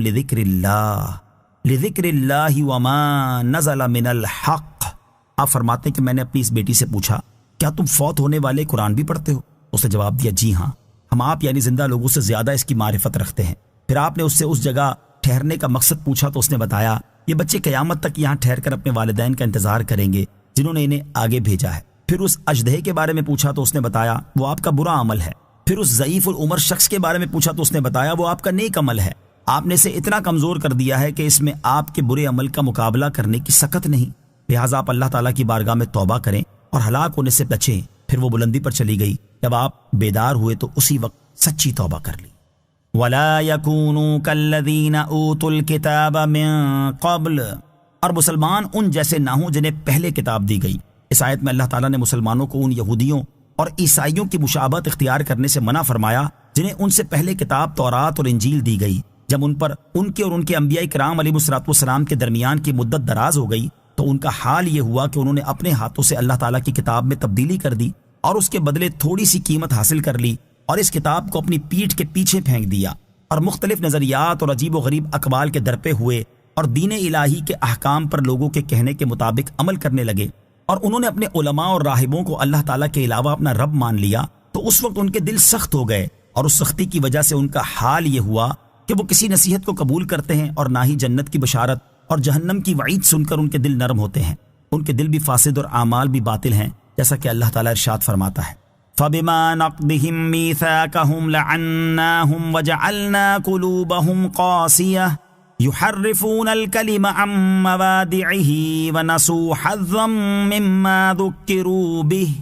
ترجمہ، تو ان کے عہد توڑنے کی وجہ سے ہم نے ان پر لعنت کی اور ان کے دل سخت کر دیے۔ وہ اللہ کی باتوں کو ان کے مقامات سے بدل دیتے ہیں، اور انہوں نے ان نصیحتوں کا بڑا حصہ بھلا دیا جو انہیں کی گئی تھی، یعنی ان کے دلوں میں فساد آ چکا تھا جس کی وجہ سے وہ سخت ہو گئے تھے، اور اللہ تعالیٰ کی کتاب میں تحریف کرنا ان کی فطرت ثانیہ بن چکی تھی۔ انہوں نے وہ کام کرنے چھوڑ دیے جن کے کرنے کا انہیں حکم دیا گیا تھا، اور ان کاموں کو کرنے لگ گئے جنہیں کرنے سے انہیں منع کیا گیا تھا۔ اسی وجہ سے اللہ تعالیٰ نے امور اصلیہ اور فرعیہ یعنی عقائد و احکام میں سے کسی ایک چیز میں بھی ان کی مشابہت کرنے سے منع فرمایا ہے۔ اللہ تعالیٰ کے حکم کو سامنے رکھتے ہوئے ان لوگوں کو نصیحت حاصل کرنی چاہیے جو اپنی صورت اور سیرت یہودیوں اور عیسائیوں جیسی بناتے اور اس پر فخر محسوس کرتے ہیں، اور ان لوگوں کو بھی نصیحت حاصل کرنی چاہیے جو مسلمان کہلانے کے باوجود مسلمانوں کو یہودی اور عیسائی نظریات اور ان کے طور طریقے اپنانے کی کسی بھی انداز میں ترغیب دیتے ہیں۔ اللہ تعالیٰ مسلمانوں کو ہدایت عطا فرمائے۔ اعلموا ان اللہ یحیی الارض بعد موتها قد بینا لکم الآیات لعلکم تعقلون۔ ترجمہ، جان لو کہ اللہ زمین کو اس کے مرنے کے بعد زندہ کرتا ہے، بے شک ہم نے تمہارے لیے نشانیاں بیان فرما دی تاکہ تم سمجھو۔ اعلموا ان اللہ یحیی الارض بعد موتها، جان لو کہ اللہ زمین کو اس کے مرنے کے بعد زندہ کرتا ہے، یعنی اے لوگو تم جان لو کہ زمین کے خشک ہو جانے کے بعد اللہ تعالیٰ بارش برسا کر اور سبزہ اگا کر زمین کو زندہ کرتا ہے، اور ایسے ہی دلوں کو سخت ہو جانے کے بعد نرم کرتا ہے اور انہیں علم و حکمت سے زندگی عطا فرماتا ہے۔ بعض مفسرین نے فرمایا یہ ذکر کے دلوں میں اثر کرنے کی ایک مثال ہے کہ جس طرح بارش سے زمین کو زندگی حاصل ہوتی ہے، ایسے ہی اللہ تعالیٰ کے ذکر سے دل زندہ ہوتے ہیں۔ دل کی سختی کے اسباب اور اس کی علامات۔ یاد رہے کہ دل کی نرمی اللہ تعالیٰ کی بہت بڑی نعمت ہے، اور دل کی سختی بہت بڑی آفت ہے، کیونکہ دل کی سختی کا انجام یہ ہوتا ہے کہ اس میں واعظ و نصیحت اثر نہیں کرتا۔ انسان کبھی اپنے سابقہ گناہوں کو یاد کر کے نہیں روتا اور اللہ تعالیٰ کی آیات میں غور و فکر نہیں کرتا۔ دل کی سختی کے مختلف اسباب اور علامات ہیں، ان میں سے چند یہ ہیں۔ نمبر 1، اللہ تعالیٰ کے ذکر سے غفلت برتنا۔ نمبر 2، قرآن پاک کی تلاوت نہ کرنا۔ نمبر 3، موت کو یاد نہ کرنا۔ نمبر 4، بیکار باتیں زیادہ کرنا۔ نمبر 5، فحش گوئی کرنا۔ اب ان سے متعلق 6 احادیث سماعت کیجیے۔ نمبر 1، حضرت ابو موسیٰ اشعری رضی اللہ تعالیٰ عنہ سے روایت ہے، رسول اللہ صلی اللہ تعالیٰ علیہ وسلم نے ارشاد فرمایا، اس کی مثال جو اپنے رب عز و جل کا ذکر کرے اور جو نہ کرے، زندہ اور مردہ کی سی ہے۔ نمبر 2، حضرت ابو موسیٰ اشعری رضی اللہ تعالیٰ عنہ سے روایت ہے، نبی اکرم صلی اللہ تعالیٰ علیہ وسلم نے ارشاد فرمایا، جس گھر میں اللہ تعالیٰ کا ذکر کیا جائے اور جس گھر میں اللہ تعالیٰ کا ذکر نہ کیا جائے، ان کی مثال زندہ اور مردہ کی سی ہے۔ نمبر 3، حضرت عبداللہ بن عمر رضی اللہ تعالیٰ عنہما سے روایت ہے، رسول کریم صلی اللہ تعالیٰ علیہ وسلم نے ارشاد فرمایا، اللہ تعالیٰ کے ذکر کے بغیر زیادہ باتیں یعنی بیکار باتیں نہ کرو، کیونکہ اللہ تعالیٰ کے ذکر کے علاوہ زیادہ باتیں دل کی سختی ہے، اور لوگوں میں اللہ تعالیٰ سے سب سے زیادہ دور سخت دل والا ہے۔ نمبر 4، حضرت عبداللہ بن عمر رضی اللہ تعالیٰ عنہما سے روایت ہے، حضور انور صلی اللہ تعالیٰ علیہ وسلم نے ارشاد فرمایا، یہ دل ایسے زنگ آلود ہوتے رہتے ہیں جیسے لوہا پانی لگنے سے زنگ آلود ہو جاتا ہے۔ عرض کی گئی، یا رسول اللہ صلی اللہ تعالیٰ علیہ وسلم، ان دلوں کی صفائی کس چیز سے ہوگی؟ ارشاد فرمایا، موت کو زیادہ یاد کرنے سے اور قرآن کریم کی تلاوت کرنے سے۔ نمبر 5، حضرت ربیع بن انس رضی اللہ تعالیٰ عنہ سے روایت ہے، سرکار دو عالم صلی اللہ تعالیٰ علیہ وسلم نے ارشاد فرمایا، دنیا سے بے رغبت ہونے اور آخرت کی طرف راغب ہونے کے لیے موت کو یاد کرنا کافی ہے۔ نمبر 6، حضرت ابو ہریرہ رضی اللہ تعالیٰ عنہ سے روایت ہے، حضور پر نور صلی اللہ تعالیٰ علیہ وسلم نے ارشاد فرمایا، شرم و حیا ایمان سے ہے اور ایمان جنت میں ہے، اور فحش گوئی سخت دلی سے ہے اور سخت دلی آگ میں ہے۔ اللہ تعالیٰ ہمیں دل کی سختی سے محفوظ فرمائے اور دل کی نرمی عطا فرمائے، آمین۔ قد بینا لکم الآیات، بے شک ہم نے تمہارے لیے نشانیاں بیان فرما دی۔ ارشاد فرمایا کہ اے لوگو، بے شک ہم نے تمہارے لیے اپنی وحدانیت اور قدرت پر دلالت کرنے والی نشانیاں بیان فرما دی، تاکہ تم ان سے اللہ تعالیٰ کی قدرت کو سمجھو اور ان نشانیوں کے تقاضوں کے مطابق عمل کر کے دنیا و آخرت میں کامیاب ہو جاؤ۔ ان المصدقین والمصدقات واقرضوا اللہ قرضا حسنا یضاعف لهم ولهم اجر کریم۔ ترجمہ، بے شک صدقہ دینے والے مرد اور صدقہ دینے والی عورتیں اور وہ جنہوں نے اللہ کو اچھا قرض دیا، ان کے لیے کئی گنا بڑھا دیا جائے گا اور ان کے لیے عزت کا ثواب ہے۔ ان المصدقین والمصدقات، بے شک صدقہ دینے والے مرد اور صدقہ دینے والی عورتیں۔ ارشاد فرمایا کہ بے شک وہ مرد اور عورتیں جنہوں نے خوش دلی اور نیک نیت کے ساتھ حقداروں کو صدقہ دیا اور راہ خدا میں خرچ کیا، تو ان کے لیے صدقہ کرنے اور راہ خدا میں خوش دلی کے ساتھ خرچ کرنے کا ثواب کئی گنا بڑھا دیا جائے گا، اور ان کے لیے عزت کا ثواب ہے اور وہ جنت ہے۔ والذین آمنوا باللہ ورسلہ اولئک هم الصدیقون والشہداء عند ربهم لهم اجرهم ونورهم والذین کفروا وکذبوا بآیاتنا اولئک اصحاب الجحیم۔ ترجمہ، اور وہ جو اللہ اور اس کے سب رسولوں پر ایمان لائیں، وہی اپنے رب کے نزدیک صدیق اور گواہ ہیں، ان کے لیے ان کا ثواب ہے اور ان کا نور ہے، اور جنہوں نے کفر کیا اور ہماری آیتیں جھٹلائیں وہ دوزخی ہیں۔ والذین آمنوا باللہ ورسلہ، اور وہ جو اللہ اور اس کے سب رسولوں پر ایمان لائیں۔ اس سے پہلی آیات میں اللہ تعالیٰ نے ایمان والوں اور منافقوں کا حال بیان فرمایا، اور اس آیت میں ایمان والوں اور کافروں کا حال بیان فرمایا ہے۔ چنانچہ ارشاد فرمایا کہ وہ لوگ جو اللہ تعالیٰ اور اس کے سب رسولوں پر ایمان لائیں، ان کا اپنے رب عز و جل کے نزدیک مقام یہ ہے کہ وہی کامل، سچے اور گزری ہوئی امتوں میں سے جھٹلانے والوں پر اللہ تعالیٰ کے گواہ ہیں۔ ان کے لیے ان کے نیک عمل کا وہ ثواب ہے جس کا ان سے وعدہ کیا گیا ہے، اور ان کا وہ نور ہے جو حشر میں ان کے ساتھ ہوگا، اور جنہوں نے کفر کیا اور ہماری قدرت و وحدانیت پر دلالت کرنے والی آیتیں جھٹلائیں وہ دوزخی ہیں۔ اعلموا انما الحیاة الدنیا لعب ولہو وزینۃ وتفاخر بینکم وتکاثر فی الاموال والاولاد كمثل غيث أعجب الكفار نباته ثم يهيج فتراه مصفرا ثم يكون حطاما وفي الآخرة عذاب شديد ومغفرة من الله ورضوان وَمَا الْحَيَاةُ الدُّنْيَا إِلَّا مَتَاعُ الْغُرُورِ۔ ترجمہ: جان لو کہ دنیا کی زندگی تو صرف کھیل کود اور زینت اور آپس میں فخر و غرور کرنا اور مالوں اور اولاد میں ایک دوسرے پر زیادتی چاہنا ہے۔ دنیا کی زندگی ایسے ہے جیسے وہ بارش جس کا اگایا ہوا سبزہ کسانوں کو اچھا لگا، پھر وہ سبزہ سوکھ جاتا ہے تو تم اسے زرد دیکھتے ہو، پھر وہ پامال کیا ہوا بیکار ہو جاتا ہے، اور آخرت میں سخت عذاب ہے، اور اللہ کی طرف سے بخشش اور اس کی رضا بھی ہے، اور دنیا کی زندگی تو صرف دھوکے کا سامان ہے۔ اعلموا انما الحیاۃ الدنیا،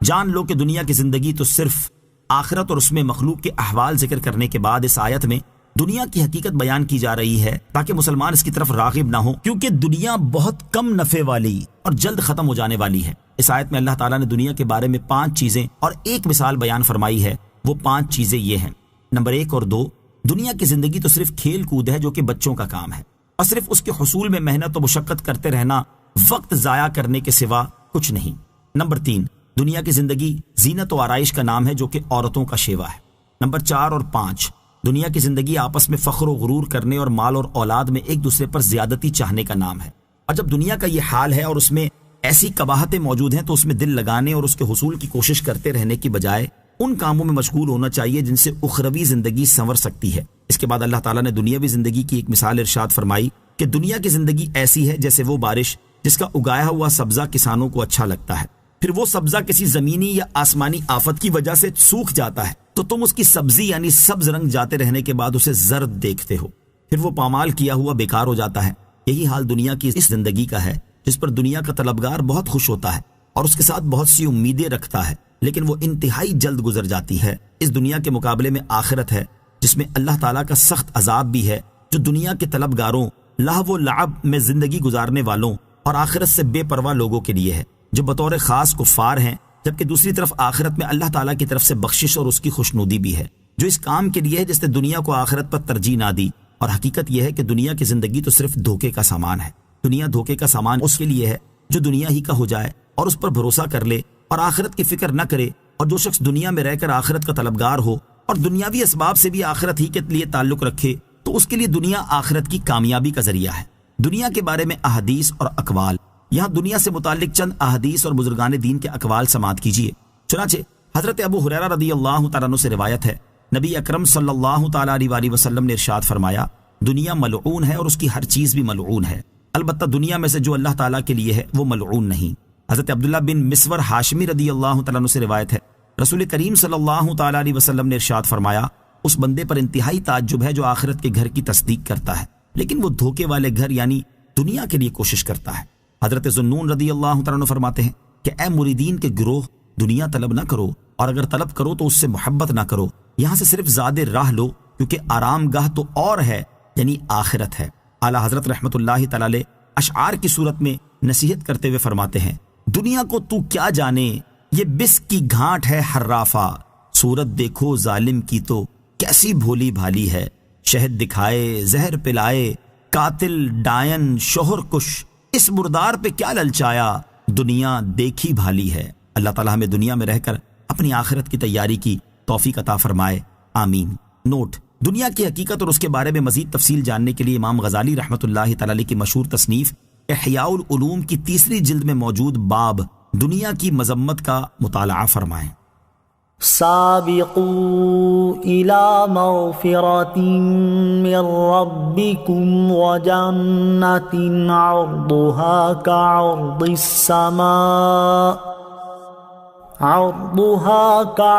السماء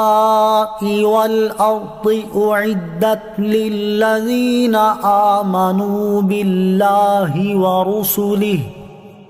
ذلك فضل الله يؤتيه من يشاء والله ذو الفضل العظيم۔ ترجمہ، اپنے رب کی بخشش اور اس کی جنت کی طرف ایک دوسرے سے آگے بڑھ جاؤ، جس کی چوڑائی آسمان و زمین کی وسعت جیسی ہے، اللہ اور اس کے سب رسولوں پر ایمان لانے والوں کے لیے تیار کی گئی ہے۔ یہ اللہ کا فضل ہے جسے چاہے دے، اور اللہ بڑے فضل والا ہے۔ سابقوا الى مغفرۃ من ربکم، اپنے رب کی بخشش کی طرف ایک دوسرے سے آگے بڑھ جاؤ۔ اس سے پہلی آیت میں اللہ تعالیٰ نے دنیا کے حقیر ہونے اور آخرت کے عظیم ہونے کو بیان فرمایا، اور اس آیت میں اللہ تعالیٰ نے اپنے بندوں کو ان اعمال میں جلدی کرنے اور ایک دوسرے سے آگے بڑھ جانے کی ترغیب دی ہے جن کی بنا پر بندہ اللہ تعالیٰ کے فضل سے اس کی بخشش اور جنت کا حقدار قرار پاتا ہے۔ چنانچہ اس آیت کا خلاصہ یہ ہے کہ اے لوگو، دنیا کی زندگی بہت قلیل ہے، اس لیے وہ اعمال کرنے میں جلدی کرو اور ان میں ایک دوسرے سے آگے بڑھ جاؤ جن کی وجہ سے تم اللہ تعالیٰ کی بخشش اور اس جنت کے حقدار ٹھہرو جس کی چوڑائی ایسی ہے کہ 7 آسمان اور 7 زمینوں کے ٹکڑے ایک دوسرے سے ملا دیے جائیں، تو جتنے چوڑے وہ ہوں گے اتنی جنت کی چوڑائی ہے۔ یہ جنت ان لوگوں کے لیے تیار کی گئی ہے جو اللہ تعالیٰ کی وحدانیت کا اقرار کرتے اور اس کے سب رسولوں کی تصدیق کرتے اور ان پر ایمان لاتے ہیں۔ یہ جنت اللہ تعالیٰ کا وہ فضل ہے جو اس نے مسلمانوں پر فرمایا، اور اللہ تعالیٰ اپنا فضل اپنی مخلوق میں سے جسے چاہے دے، اور اللہ تعالیٰ لوگوں پر بڑا فضل فرمانے والا ہے کہ اسی نے دنیا میں لوگوں پر رزق وسیع کیا، انہیں نعمتیں عطا فرمائیں اور انہیں شکر کے مقامات کی پہچان کرائی، پھر اپنی اطاعت و فرما برداری کرنے پر آخرت میں انہیں وہ جزا عطا فرمائی جو اس نے اطاعت گزاروں کے لیے تیار فرمائی ہے، اور اس کا کچھ وصف ابھی بیان ہوا۔ دعائے مغفرت نہایت محبوب شے ہے، لہذا مسلمان بندے کو اپنی بخشش کی دعا کرتے رہنا چاہیے، اور خصوصاً اگر گناہوں سے توبہ کر کے ہو، اور نور علی نور یہ ہے کہ بارگاہ مصطفیٰ صلی اللہ تعالی علیہ وسلم میں حاضر ہو کر اپنی بخشش کی دعا کی جائے۔ چنانچہ اللہ تعالیٰ ارشاد فرماتا ہے وَاسْتَغْفِرُوا اللَّهَ إِنَّ اللَّهَ غَفُورٌ رَحِيمٌ۔ ترجمہ، اور اللہ سے بخشش مانگو، بے شک اللہ بخشنے والا مہربان ہے۔ اور ارشاد فرماتا ہے وَمَن يَعْمَلْ سُوءًا أَوْ يَظْلِمْ نَفْسَهُ ثُمَّ يَسْتَغْفِرِ اللَّهَ يَجِدِ اللَّهَ غَفُورًا رَحِيمًا۔ ترجمہ، اور جو کوئی برا کام کرے یا اپنی جان پر ظلم کرے پھر اللہ سے مغفرت طلب کرے تو اللہ کو بخشنے والا مہربان پائے گا۔ اور حضرت انس بن مالک رضی اللہ تعالیٰ عنہ سے روایت ہے، حضور پر نور صلی اللہ تعالیٰ علیہ وسلم نے ارشاد فرمایا، اللہ تعالیٰ فرماتا ہے اے انسان، جب تک تو مجھ سے دعا کرتا اور امید رکھتا رہے گا میں تیرے گناہ بخشتا رہوں گا، چاہے تجھ میں کتنے ہی گناہ ہوں مجھے کوئی پرواہ نہیں۔ اے انسان، اگر تیرے گناہ آسمان تک پہنچ جائیں پھر تو بخشش مانگے تو میں بخش دوں گا، مجھے کوئی پرواہ نہیں۔ اے انسان، اگر تو زمین بھر گناہ بھی میرے پاس لے کر آئے لیکن تو نے شرک نہ کیا ہو تو میں تجھے اس کے برابر بخش دوں گا۔ اور حضرت ابو ہریرہ رضی اللہ تعالیٰ عنہ سے روایت ہے، نبی اکرم صلی اللہ تعالیٰ علیہ وسلم نے ارشاد فرمایا، تم میں سے کوئی اس طرح نہ کہے یا اللہ عز و جل اگر تو چاہے تو مجھے بخش، یا اللہ اگر تو چاہے تو مجھ پر رحم فرما، بلکہ یقین کے ساتھ سوال کرنا چاہیے کیونکہ اللہ تعالیٰ کو کوئی مجبور کرنے والا نہیں۔ اور اللہ تعالیٰ ارشاد فرماتا ہے والذین اذا فعلوا فاحشة او ظلموا انفسهم ذکروا اللہ فاستغفروا لذنوبهم ومن يغفر الذنوب الا اللہ وَلَمْ يُصِرُّوا عَلَى مَا فَعَلُوا وَهُمْ يَعْلَمُونَ۔ ترجمہ، اور وہ لوگ کہ جب کسی بے حیائی کا ارتکاب کر لیں یا اپنی جانوں پر ظلم کر لیں تو اللہ کو یاد کر کے اپنے گناہوں کی معافی مانگیں، اور اللہ کے علاوہ کون گناہوں کو معاف کر سکتا ہے، اور یہ لوگ جان بوجھ کر اپنے برے اعمال پر اصرار نہ کریں۔ اور اللہ تعالیٰ ارشاد فرماتا ہے وَلَوْ أَنَّهُمْ إِذ ظَلَمُوا أَنفُسَهُمْ جَاءُوكَ فاستغفروا الله واستغفر لهم الرسول لوجدوا الله توابا رحيما۔ ترجمہ، اور اگر جب وہ اپنی جانوں پر ظلم کر بیٹھے تھے تو اے حبیب تمہاری بارگاہ میں حاضر ہو جاتے، پھر اللہ سے معافی مانگتے اور رسول بھی ان کی مغفرت کی دعا فرماتے تو ضرور اللہ کو بہت توبہ قبول کرنے والا مہربان پاتے۔ دعا ہے کہ اللہ تعالی ہمیں اپنے حبیب علیہ الصلوۃ والسلام کے صدقے ایمان پر قائم رہنے اور گناہوں سے توبہ استغفار کرنے کی توفیق عطا فرمائے، آمین۔ ما أصاب من مصيبة في الأرض ولا في أنفسكم إلا في كتاب من قبل أن نبرأها إن ذلك على الله يسير۔ ترجمہ، زمین میں اور تمہاری جانوں میں جو مصیبت پہنچتی ہے وہ ہمارے اسے پیدا کرنے سے پہلے یہ کتاب میں لکھی ہوئی ہے، بے شک یہ اللہ پر آسان ہے۔ ما اصاب من مصیبت فی الارض ولا فی انفسکم، زمین میں اور تمہاری جانوں میں جو مصیبت پہنچتی ہے۔ اس آیت میں اللہ تعالیٰ نے اپنی قضاء اور تقدیر کا بیان فرمایا ہے کہ اے لوگوں، زمین میں قحط کی، بارش رک جانے کی، پیداوار نہ ہونے کی، پھلوں کی کمی کی اور کھیتوں کے تباہ ہونے کی، اسی طرح تمہاری جانوں میں بیماریوں کی اور اولاد کے غموں کی جو مصیبت تمہیں پہنچتی ہے وہ ہمارے اسے یعنی زمین کو یا جانوں کو یا مصیبت کو پیدا کرنے سے پہلے ہی ہماری ایک کتاب لوح محفوظ میں لکھی ہوئی ہوتی ہے، اور انہیں لوح محفوظ میں لکھ دینا ہمارے لیے آسان ہے۔ یاد رہے کہ بندے کو پہنچنے والی ہر مصیبت اس کی تقدیر میں لکھی ہوئی ہے، اور ہر مصیبت اللہ تعالیٰ کے حکم سے ہی پہنچتی ہے، جیسا کہ ایک اور مقام پر اللہ تعالیٰ نے ارشاد فرمایا، ما اصاب من مصیبت الا باذن اللہ۔ ترجمہ، ہر مصیبت اللہ کے حکم سے ہی پہنچتی ہے، البتہ بعض مصیبتیں بعض وجوہات کی بنا پر بھی آتی ہیں، اور یہ وجوہات بھی لوح محفوظ میں لکھی ہوئی ہیں۔ ان وجوہات میں سے ایک وجہ گناہ کرنا ہے، جیسا کہ اللہ تعالیٰ ارشاد فرماتا ہے، وَمَا أَصَابَكُم مِّن مُّصِيبَةٍ فَبِمَا كَسَبَتْ أَيْدِيكُمْ وَيَعْفُو عَن كَثِيرٍ۔ ترجمہ، اور تمہیں جو مصیبت پہنچی وہ تمہارے ہاتھوں کے کمائے ہوئے اعمال کی وجہ سے ہے، اور بہت کچھ تو وہ معاف فرما دیتا ہے۔ اور حضرت ابو موسیٰ اشعری رضی اللہ تعالیٰ عنہ سے روایت ہے، حضور پر نور صلی اللہ تعالیٰ علیہ وسلم نے ارشاد فرمایا، بندے کو جب چھوٹی یا بڑی مصیبت پہنچتی ہے وہ کسی گناہ کی وجہ سے پہنچتی ہے، اور جو گناہ اللہ تعالیٰ معاف فرما دیتا ہے وہ اس سے بہت زیادہ ہوتے ہیں، اور بسا اوقات مومن کے گناہوں کو معاف کرنے اور اس کے درجات کی بلندی کے لیے اسے مصیبت پہنچتی ہے، جیسا کہ حضرت عائشہ صدیقہ رضی اللہ تعالیٰ عنہا سے روایت ہے، تاجدار رسالت صلی اللہ تعالیٰ علیہ وسلم نے ارشاد فرمایا، مومن کو کانٹا چبھنے یا اس سے بڑی کوئی تکلیف پہنچتی ہے تو اس کی وجہ سے اللہ تعالیٰ اس کا ایک درجہ بلند کر دیتا ہے یا اس کی ایک خطا مٹا دیتا ہے۔ لہذا جس شخص پر کوئی مصیبت آئے تو اسے چاہیے کہ وہ اس بات پر یقین رکھے کہ یہ مصیبت اس کے نصیب میں لکھی ہوئی تھی، اور اس بات پر غور کرے کہ کہیں اس سے کوئی ایسا گناہ صادر نہ ہوا ہو جس کے نتیجے میں اس پر یہ مصیبت آئی۔ نیز اللہ تعالیٰ سے یہ امید رکھے کہ وہ اس مصیبت کے سبب اس کے گناہ مٹا دے اور اس کے درجات بلند فرما دے۔ ایسا کرنے سے ذہن کو سکون نصیب ہوگا، دل کو تسلی حاصل ہوگی، اور مصیبت پر صبر کرنا بھی آسان ہو جائے گا۔ اللہ تعالیٰ عمل کی توفیق عطا فرمائے، آمین۔ لِكَيْ لَا تَأْسَوْا عَلَى مَا فَاتَكُمْ وَلَا تَفْرَحُوا بِمَا آتَاكُمْ وَاللَّهُ لَا يُحِبُّ كُلَّ مُخْتَالٍ فَخُورٍ۔ ترجمہ، تاکہ تم اس پر غم نہ کھاؤ جو تم سے جاتی رہے، اور اس پر اتراؤ نہیں جو تمہیں اللہ نے دیا ہے، اور اللہ ہر متکبر بڑائی جتانے والے کو ناپسند کرتا ہے۔ لِكَيْ لَا تَأْسَوْا عَلَى مَا فَاتَكُمْ،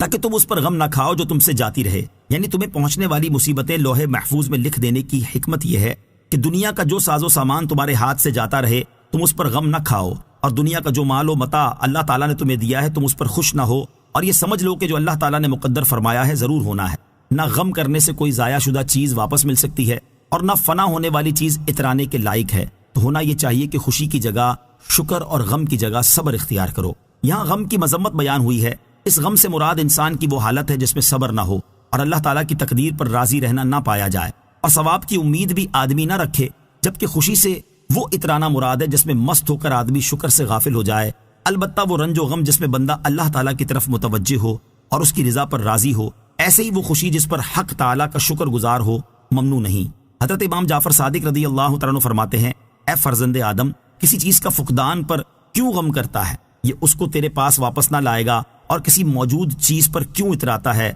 موت اس کو تیرے ہاتھ میں نہ چھوڑے گی۔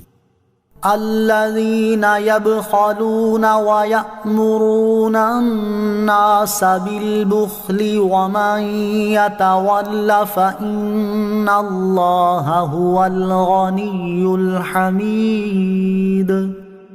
ترجمہ، وہ جو بخل کریں اور لوگوں کو بخل کرنے کا کہیں اور جو منہ پھیرے تو بے شک اللہ ہی بے نیاز حمد کے لائق ہے۔ الذین یبخلون، وہ جو بخل کریں۔ اس آیت کی ایک تفسیر یہ ہے کہ اللہ تعالیٰ ان لوگوں کو پسند نہیں فرماتا جو اپنے پاس مال اور دنیا کا ساز و سامان ہونے کے باوجود اس مال و دولت سے محبت اور اپنے نزدیک اس کی قدر کی وجہ سے اس مال میں بخل کرتے ہیں اور اس مال کو اللہ تعالیٰ کی راہ میں اور نیک کاموں میں خرچ نہیں کرتے، اور وہ صرف اپنے بخل کو ہی کافی نہیں سمجھتے بلکہ لوگوں کو بھی بخل کرنے کا حکم دیتے ہیں اور اپنا مال روک لینے کی ترغیب دیتے ہیں، اور جو واجب صدقات سے منہ پھیرے تو بے شک اللہ تعالیٰ ہی تمام مخلوق سے بے نیاز اور حمد کے لائق ہے۔ دوسری تفسیر یہ ہے کہ وہ یہودی جو سابقہ کتابوں میں لکھے ہوئے تاجدار رسالت صلی اللہ تعالیٰ علیہ وآلہ وسلم کے اوصاف چھپاتے ہیں اور ان کے اوصاف بیان کرنے سے خود بھی بخل کرتے ہیں اور دوسروں کو بھی اس کا حکم دیتے ہیں، تو ان کے لیے سخت وعید ہے، اور جو ایمان لانے اور اللہ تعالیٰ اور اس کے رسول کی فرما برداری کرنے سے منہ پھیرے تو بے شک اللہ تعالیٰ ہی اپنی تمام مخلوق سے بے نیاز اور حمد کے لائق ہے، تو ان سے کس طرح بے نیاز نہ ہوگا۔ راہ خدا میں مال خرچ کرنے سے بخل کرنے اور نبی کریم علیہ الصلوۃ والسلام کے اوصاف چھپانے کی مذمت۔ اللہ تعالیٰ کی راہ میں خرچ کرنے سے بخل کرنے والوں کے بارے میں اللہ تعالیٰ ارشاد فرماتا ہے، ہَا أَنْتُمْ هَؤُلَاءِ تُدْعَوْنَ لِتُنْفِقُوا فِي سَبِيلِ اللَّهِ فَمِنْكُمْ مَنْ يَبْخَلُ وَمَنْ يَبْخَلْ فَإِنَّمَا يَبْخَلُ عَنْ نَفْسِهِ وَاللَّهُ الْغَنِيُّ وَأَنْتُمُ الْفُقَرَاءُ وَإِن تَتَوَلَّوْا يَسْتَبْدِلْ قَوْمًا غَيْرَكُمْ ثُمَّ لَا يَكُونُوا أَمْثَالَكُمْ۔ ترجمہ، ہاں یہ تم ہو جو بلائے جاتے ہو تاکہ تم اللہ کی راہ میں خرچ کرو، تو تم میں کوئی بخل کرتا ہے، اور جو بخل کرے وہ اپنی ہی جان سے بخل کرتا ہے، اور اللہ بے نیاز ہے اور تم سب محتاج ہو، اور اگر تم منہ پھیرو گے تو وہ تمہارے سوا اور لوگ بدل دے گا، پھر وہ تم جیسے نہ ہوں گے۔ اور سید المرسلین صلی اللہ تعالی علیہ وسلم کے اوصاف چھپانے والوں کے بارے میں ارشاد فرماتا ہے، ان الذين يكتمون ما انزلنا من البينات والهدى من بعد ما بيناه للناس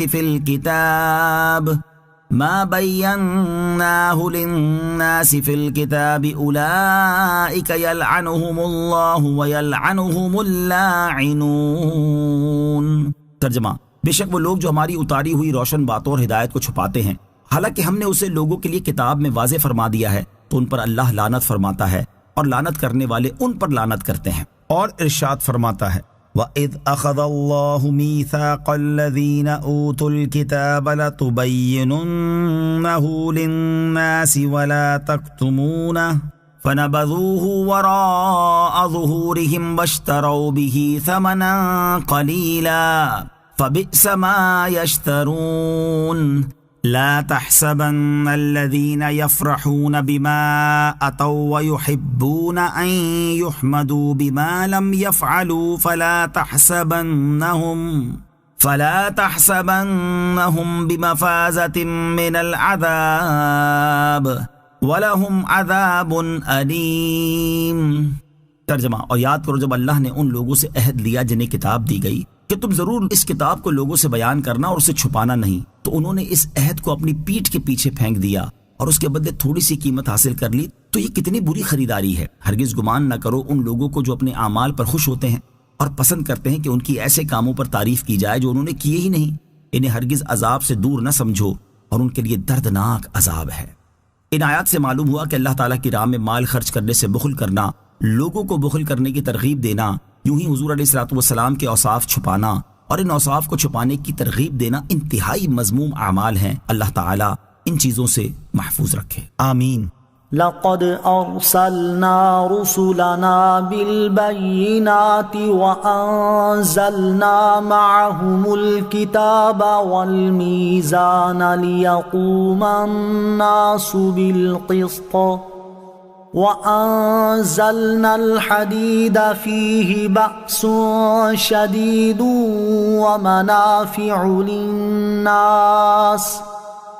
ومنافع للناس وليعلم الله من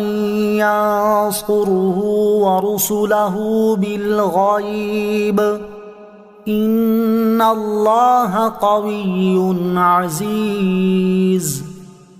ترجمہ، بے شک ہم نے اپنے رسولوں کو روشن دلیلوں کے ساتھ بھیجا اور ان کے ساتھ کتاب اور عدل کی ترازو اتاری تاکہ لوگ انصاف پر قائم ہوں، اور ہم نے لوہا اتارا، اس میں سخت لڑائی کا سامان ہے اور لوگوں کے لیے فائدے ہیں، اور تاکہ اللہ اس شخص کو دیکھے جو بغیر دیکھے اللہ اور اس کے رسولوں کی مدد کرتا ہے، بے شک اللہ قوت والا غالب ہے۔ لقد ارسلنا رسلنا بالبینات، بے شک ہم نے اپنے رسولوں کو روشن دلیلوں کے ساتھ بھیجا۔ اس آیت کا خلاصہ یہ ہے کہ اللہ تعالیٰ نے اپنے رسولوں کو ان کی امتوں کی طرف روشن دلیلوں کے ساتھ بھیجا اور ان کے ساتھ ان چیزوں کو نازل فرمایا۔ نمبر 1، دین کے احکام اور مسائل بیان کرنے والی کتاب۔ نمبر 2، ترازو۔ ایک قول یہ ہے کہ یہاں ترازو سے مراد عدل ہے۔ اس صورت میں معنی یہ ہے کہ ہم نے عدل کا حکم دیا، اور ایک قول یہ ہے کہ ترازو سے وزن کرنے کا آلہ ہی مراد ہے۔ اور ترازو نازل کرنے سے مقصود یہ ہے کہ لوگ آپس میں تول کر چیزیں لینے دینے کے معاملے میں انصاف پر قائم ہوں اور کوئی کسی کی حق تلفی نہ کرے۔ مروی ہے کہ حضرت جبرائیل علیہ السلام حضرت نوح علیہ السلام کے پاس ترازو لائے اور فرمایا کہ اپنی قوم کو حکم دیجئے کہ اس سے وزن کریں۔ نمبر 3، لوہا۔ مفسرین نے فرمایا کہ یہاں آیت میں اتارنا پیدا کرنے کے معنی میں ہے، اور مراد یہ ہے کہ ہم نے لوہا پیدا کیا اور لوگوں کے لیے معادن سے نکالا اور انہیں اس کی صنعت کا علم دیا۔ حضرت عبداللہ ابن عمر رضی اللہ تعالیٰ عنہ سے مروی ہے، نبی اکرم صلی اللہ تعالیٰ علیہ وسلم نے ارشاد فرمایا، اللہ تعالیٰ نے 4 بابرکت چیزیں آسمان سے زمین کی طرف اتاری۔ نمبر 1، لوہا۔ نمبر 2، آگ۔ نمبر 3، پانی۔ نمبر 4، نمک۔ اور لوہے کا فائدہ یہ ہے کہ اس میں انتہائی سخت قوت ہے، یہی وجہ ہے کہ اس سے اسلحہ اور جنگی ساز و سامان بنائے جاتے ہیں، اور اس میں لوگوں کے لیے اور بھی فائدے ہیں کہ لوہا صنعتوں اور دیگر پیشوں میں بہت کام آتا ہے۔ آیت کے آخر میں ارشاد فرمایا کہ لوہا نازل کرنے سے مقصود یہ ہے کہ اللہ تعالیٰ اس شخص کو دیکھے جو جہاد میں لوہے کو استعمال کر کے اللہ تعالیٰ کے دین کی مدد کرتا ہے، حالانکہ اس نے اللہ تعالیٰ کو دیکھا نہیں ہوا۔ بے شک اللہ تعالیٰ قوت والا غالب ہے، اس کو کسی کی مدد درکار نہیں، اور دین کی مدد کرنے کا اس نے جو حکم دیا یہ انہی لوگوں کے فائدے کے لیے ہے۔ وَلَقَدْ أَرْسَلْنَا نُوحًا وَإِبْرَاهِيمَ وَجَعَلْنَا فِي ذُرِّيَّتِهِمَا النُّبُوَّةَ وَالْكِتَابَ فَمِنْهُم مُّهْتَدٍ وَكَثِيرٌ مِّنْهُمْ فَاسِقُونَ۔ ترجمہ، اور بے شک ہم نے نوح اور ابراہیم کو بھیجا اور ان کی اولاد میں نبوت اور کتاب رکھی، تو ان میں کوئی ہدایت یافتہ ہے اور ان میں بہت زیادہ فاسق ہیں۔ وَلَقَدْ أَرْسَلْنَا نُوحًا وَإِبْرَاهِيمَ،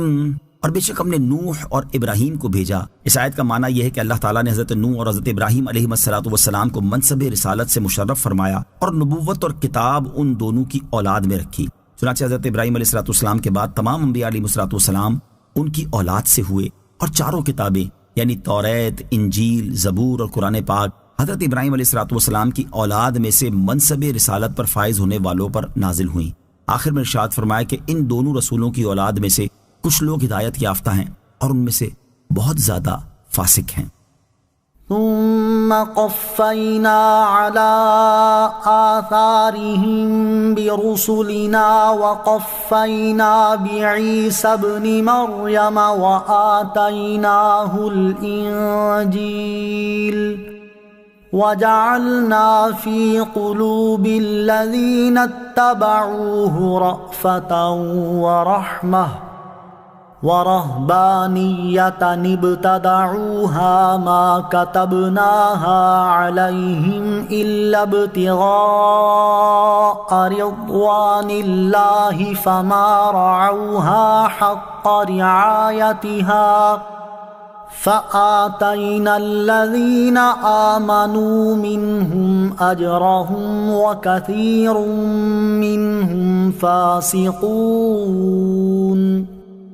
ترجمہ، پھر ہم نے ان کے پیچھے ان کے قدموں کے نشانات پر اپنے مزید رسول بھیجے اور ان کے پیچھے عیسیٰ بن مریم کو بھیجا اور اسے انجیل عطا فرمائی اور اس کے پیروکاروں کے دل میں نرمی اور رحمت رکھی، اور رہبانیت یعنی دنیا سے قطع تعلقی کو انہوں نے خود ایجاد کیا۔ ہم نے ان پر یہ مقرر نہ کیا تھا، ہاں اللہ کی رضا طلب کرنے کے لیے انہوں نے یہ بدعت ایجاد کی، پھر اس کی ویسی رعایت نہ کی جیسی رعایت کرنے کا حق تھا، تو ان میں ایمان والوں کو ہم نے ان کا ثواب عطا کیا اور ان میں سے بہت سے نافرمان ہیں۔ ثم کفینا علی آثارہم برسلنا، پھر ہم نے ان کے پیچھے ان کے قدموں کے نشانات پر اپنے مزید رسول بھیجے۔ اس آیت کا خلاصہ یہ ہے کہ اللہ تعالیٰ نے حضرت نوح اور حضرت ابراہیم علیہ السلام کے بعد حضرت عیسیٰ علیہ السلام کے زمانے تک یکے بعد دیگرے اپنے مزید رسول بھیجے، اور ان کے بعد حضرت عیسیٰ بن مریم علیہ السلام کو بھیجا اور انہیں انجیل عطا فرمائی، اور دین میں ان کی پیروی کرنے والے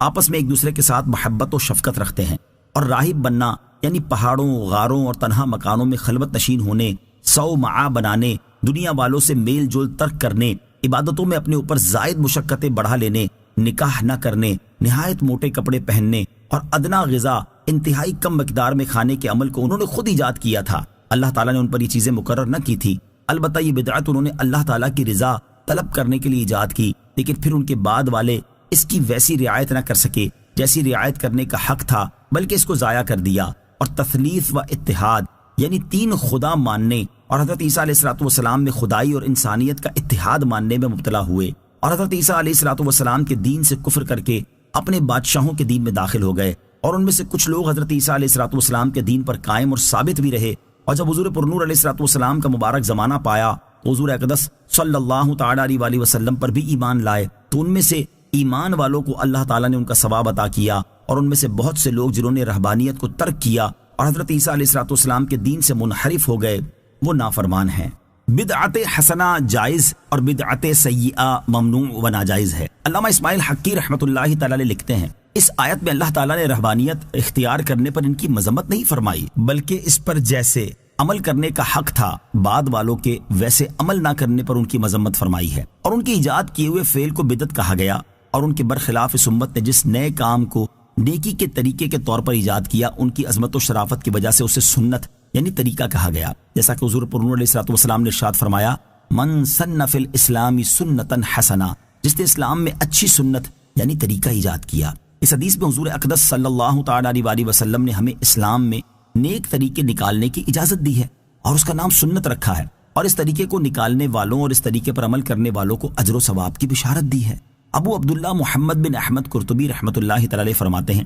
یہ آیت اس بات پر دلالت کرتی ہے کہ ہر نیا کام بدعت ہے، تو جو اچھی بدعت نکالے اسے چاہیے کہ وہ اس پر ہمیشہ قائم رہے اور اس کی ضد یعنی مخالف چیز کی طرف عدول نہ کرے، ورنہ وہ اس آیت میں مذکور فسق کی وعید میں داخل ہوگا، جبکہ وہ مخالفت شریعت کے برخلاف ہو۔ حضرت علامہ مفتی نعیم الدین مراد آبادی رحمۃ اللہ تعالی فرماتے ہیں، اس آیت سے معلوم ہوا کہ بدعت یعنی دین میں اپنی کسی بات کا نکالنا، اگر وہ بات نیک ہو اور اس سے رضائے الہی مقصود ہو تو بہتر ہے، اس پر ثواب ملتا ہے اور اس کو جاری رکھنا چاہیے۔ ایسی بدعت کو بدعت حسنہ کہتے ہیں، البتہ دین میں بری بات نکالنا بدعت سیئہ کہلاتا ہے، وہ ممنوع اور ناجائز ہے، اور بدعت سیئہ حدیث شریف میں وہ بتائی گئی ہے جو خلاف سنت ہو، اس کے نکالنے سے کوئی سنت اٹھ جائے، اس سے ہزارہا مسائل کا فیصلہ ہو جاتا ہے، جن میں آج کل لوگ اختلاف کرتے ہیں اور اپنی ہوائے نفسانی سے ایسے امور خیر کو بدعت بتا کر منع کرتے ہیں جن سے دین کو تقویت و تائید ہوتی ہے اور مسلمانوں کو اخروی فوائد پہنچتے ہیں، اور وہ طاعات و عبادات میں ذوق و شوق کے ساتھ مشغول رہتے ہیں۔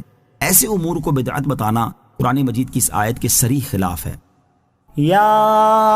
ایہا الذین آمنوا اتقوا اللہ وآمنوا برسولہ یؤتکم کفلین من رحمتہ ویجعل لکم نورا يؤتكم كفلين من رحمته ويجعل لكم نورا تمشون به ويغفر لكم والله غفور رحيم۔ ترجمہ، اے ایمان لانے والو، اللہ سے ڈرو اور اس کے رسول پر ایمان لاؤ تو وہ اپنی رحمت کے 2 حصے تمہیں عطا فرمائے گا، اور وہ تمہارے لیے ایک ایسا نور کر دے گا جس کے ذریعے تم چلو گے، اور وہ تمہیں بخش دے گا، اور اللہ بخشنے والا مہربان ہے۔ یا ایہا الذین آمنوا اتقوا اللہ، اے ایمان لانے والو اللہ سے ڈرو۔ اس آیت میں اللہ تعالیٰ نے اہل کتاب کو خطاب کرتے ہوئے فرمایا کہ اے حضرت موسیٰ اور حضرت عیسیٰ علیہ السلام پر ایمان لانے والو، رسول کریم صلی اللہ تعالیٰ علیہ وسلم کے معاملے میں اللہ تعالیٰ سے ڈرو، اور اس کے رسول محمد مصطفیٰ صلی اللہ تعالیٰ علیہ وسلم پر ایمان لاؤ تو اللہ تعالیٰ تمہیں دگنا اجر دے گا، کیونکہ تم پہلی کتاب اور پہلے نبی پر بھی ایمان لائے، اور نبی اکرم علیہ السلام اور قرآن پاک پر بھی ایمان لائے، اور وہ قیامت کے دن تمہارے لیے پل صراط پر ایک ایسا نور کر دے گا جس کی روشنی کے ذریعے تم چلو گے، اور نبی کریم صلی اللہ تعالیٰ علیہ وسلم پر ایمان لانے سے پہلے کہ تمہارے سب گناہ بخش دے گا، اور اللہ تعالیٰ بخشنے والا مہربان ہے۔ اہل کتاب میں سے ایمان لانے والوں کے لیے دگنا اجر۔ اس آیت کی نظیر یہ آیت مبارکہ ہے، الذین آتیناہم الکتاب من قبلہ ہم بہ یؤمنون وَإِذَا يُتْلَى عَلَيْهِمْ قَالُوا آمَنَّا بِهِ إِنَّهُ الْحَقُّ مِنْ رَبِّنَا انہ الحق من ربنا انا كنا من قبلہ مسلمین اولئک یؤتون اجرہم مرتین بما صبروا۔ ترجمہ: جن لوگوں کو ہم نے اس قرآن سے پہلے کتاب دی اور وہ اس پر ایمان لاتے ہیں، اور جب ان پر یہ آیت پڑھی جاتی ہے تو کہتے ہیں ہم اس پر ایمان لائے، بے شک یہی ہمارے رب کے پاس سے حق ہے، ہم اس قرآن سے پہلے ہی فرمانبردار ہو چکے تھے، ان کو ان کا اجر دگنا دیا جائے گا کیونکہ انہوں نے صبر کیا۔ اور حضرت ابو بردہ رضی اللہ تعالیٰ عنہ اپنے والد سے روایت کرتے ہیں، رسول اللہ صلی اللہ تعالیٰ علیہ وسلم نے ارشاد فرمایا، 3 آدمیوں کے لیے دگنا اجر ہے۔ نمبر 1، اہل کتاب میں سے وہ شخص جو اپنے نبی پر ایمان لایا اور محمد مصطفیٰ صلی اللہ تعالیٰ علیہ وسلم پر بھی ایمان لایا۔ نمبر 2، وہ غلام جو اللہ تعالیٰ کا حق بجا لائے اور اپنے مالکوں کے حقوق بھی پورے کرے۔ نمبر 3، وہ آدمی جس کے پاس لونڈی ہو تو وہ اس سے وطی کرے اور اسے تہذیب و تعلیم کے زیور سے خوب آراستہ کرے، پھر اسے آزاد کرنے کے بعد اس کے ساتھ نکاح کر لے تو اس کے لیے دگنا ثواب ہے۔ لئلا يعلم أهل الكتاب ألا يقدرون على شيء من فضل الله وأن الفضل بيد الله يؤتيه من يشاء والله ذو الفضل العظيم۔ ترجمہ: تاکہ اہل کتاب جان لیں کہ وہ اللہ کے فضل میں سے کسی چیز پر قدرت نہیں رکھتے، اور یہ کہ سارا فضل اللہ کے ہاتھ میں ہے، وہ جسے چاہتا ہے دیتا ہے، اور اللہ بڑے فضل والا ہے۔ لئلا يعلم اہل الکتاب، تاکہ اہل کتاب جان لیں۔ اس آیت کا شان نزول یہ ہے کہ جب اوپر والی آیت نازل ہوئی اور اس میں اہل کتاب میں سے مومنین کو سرکار دو عالم صلی اللہ تعالیٰ علیہ وسلم کے اوپر ایمان لانے پر دگنے اجر کا وعدہ دیا گیا، تو اہل کتاب میں سے کفار نے کہا اگر ہم حضور اقدس علیہ الصلوۃ والسلام پر ایمان لائیں تو ہمیں دگنا اجر ملے گا، اور اگر ایمان نہ لائیں تو ہمارے لیے ایک اجر جب بھی رہے گا۔ اس پر یہ آیت نازل ہوئی اور ان کے اس خیال کو رد کرتے ہوئے فرمایا گیا کہ اللہ تعالیٰ نے اہل کتاب کو آخری نبی پر ایمان لانے کا حکم اس لیے دیا ہے تاکہ اہل کتاب جان لیں کہ محمد مصطفیٰ صلی اللہ تعالیٰ علیہ وسلم پر ایمان لائے بغیر وہ اللہ تعالیٰ کے فضل یعنی دگنے اجر، نور اور مغفرت میں سے کچھ نہیں پا سکتے، کیونکہ جب وہ سید المرسلین صلی اللہ تعالیٰ علیہ وسلم پر ایمان نہیں لائے تو ان کا پہلے انبیاء علیہ الصلوۃ والسلام پر ایمان لانا بھی ان کے لیے مفید نہ ہوگا، اور وہ یہ بھی جان لے کہ سارا فضل اللہ تعالیٰ کے ہاتھ میں ہے، وہ اپنے بندوں میں سے جسے چاہتا ہے دیتا ہے، کیونکہ وہ قادر اور مختار ہے، اور اللہ تعالیٰ بڑے فضل والا ہے۔ آمنت باللہ صدق اللہ العظیم۔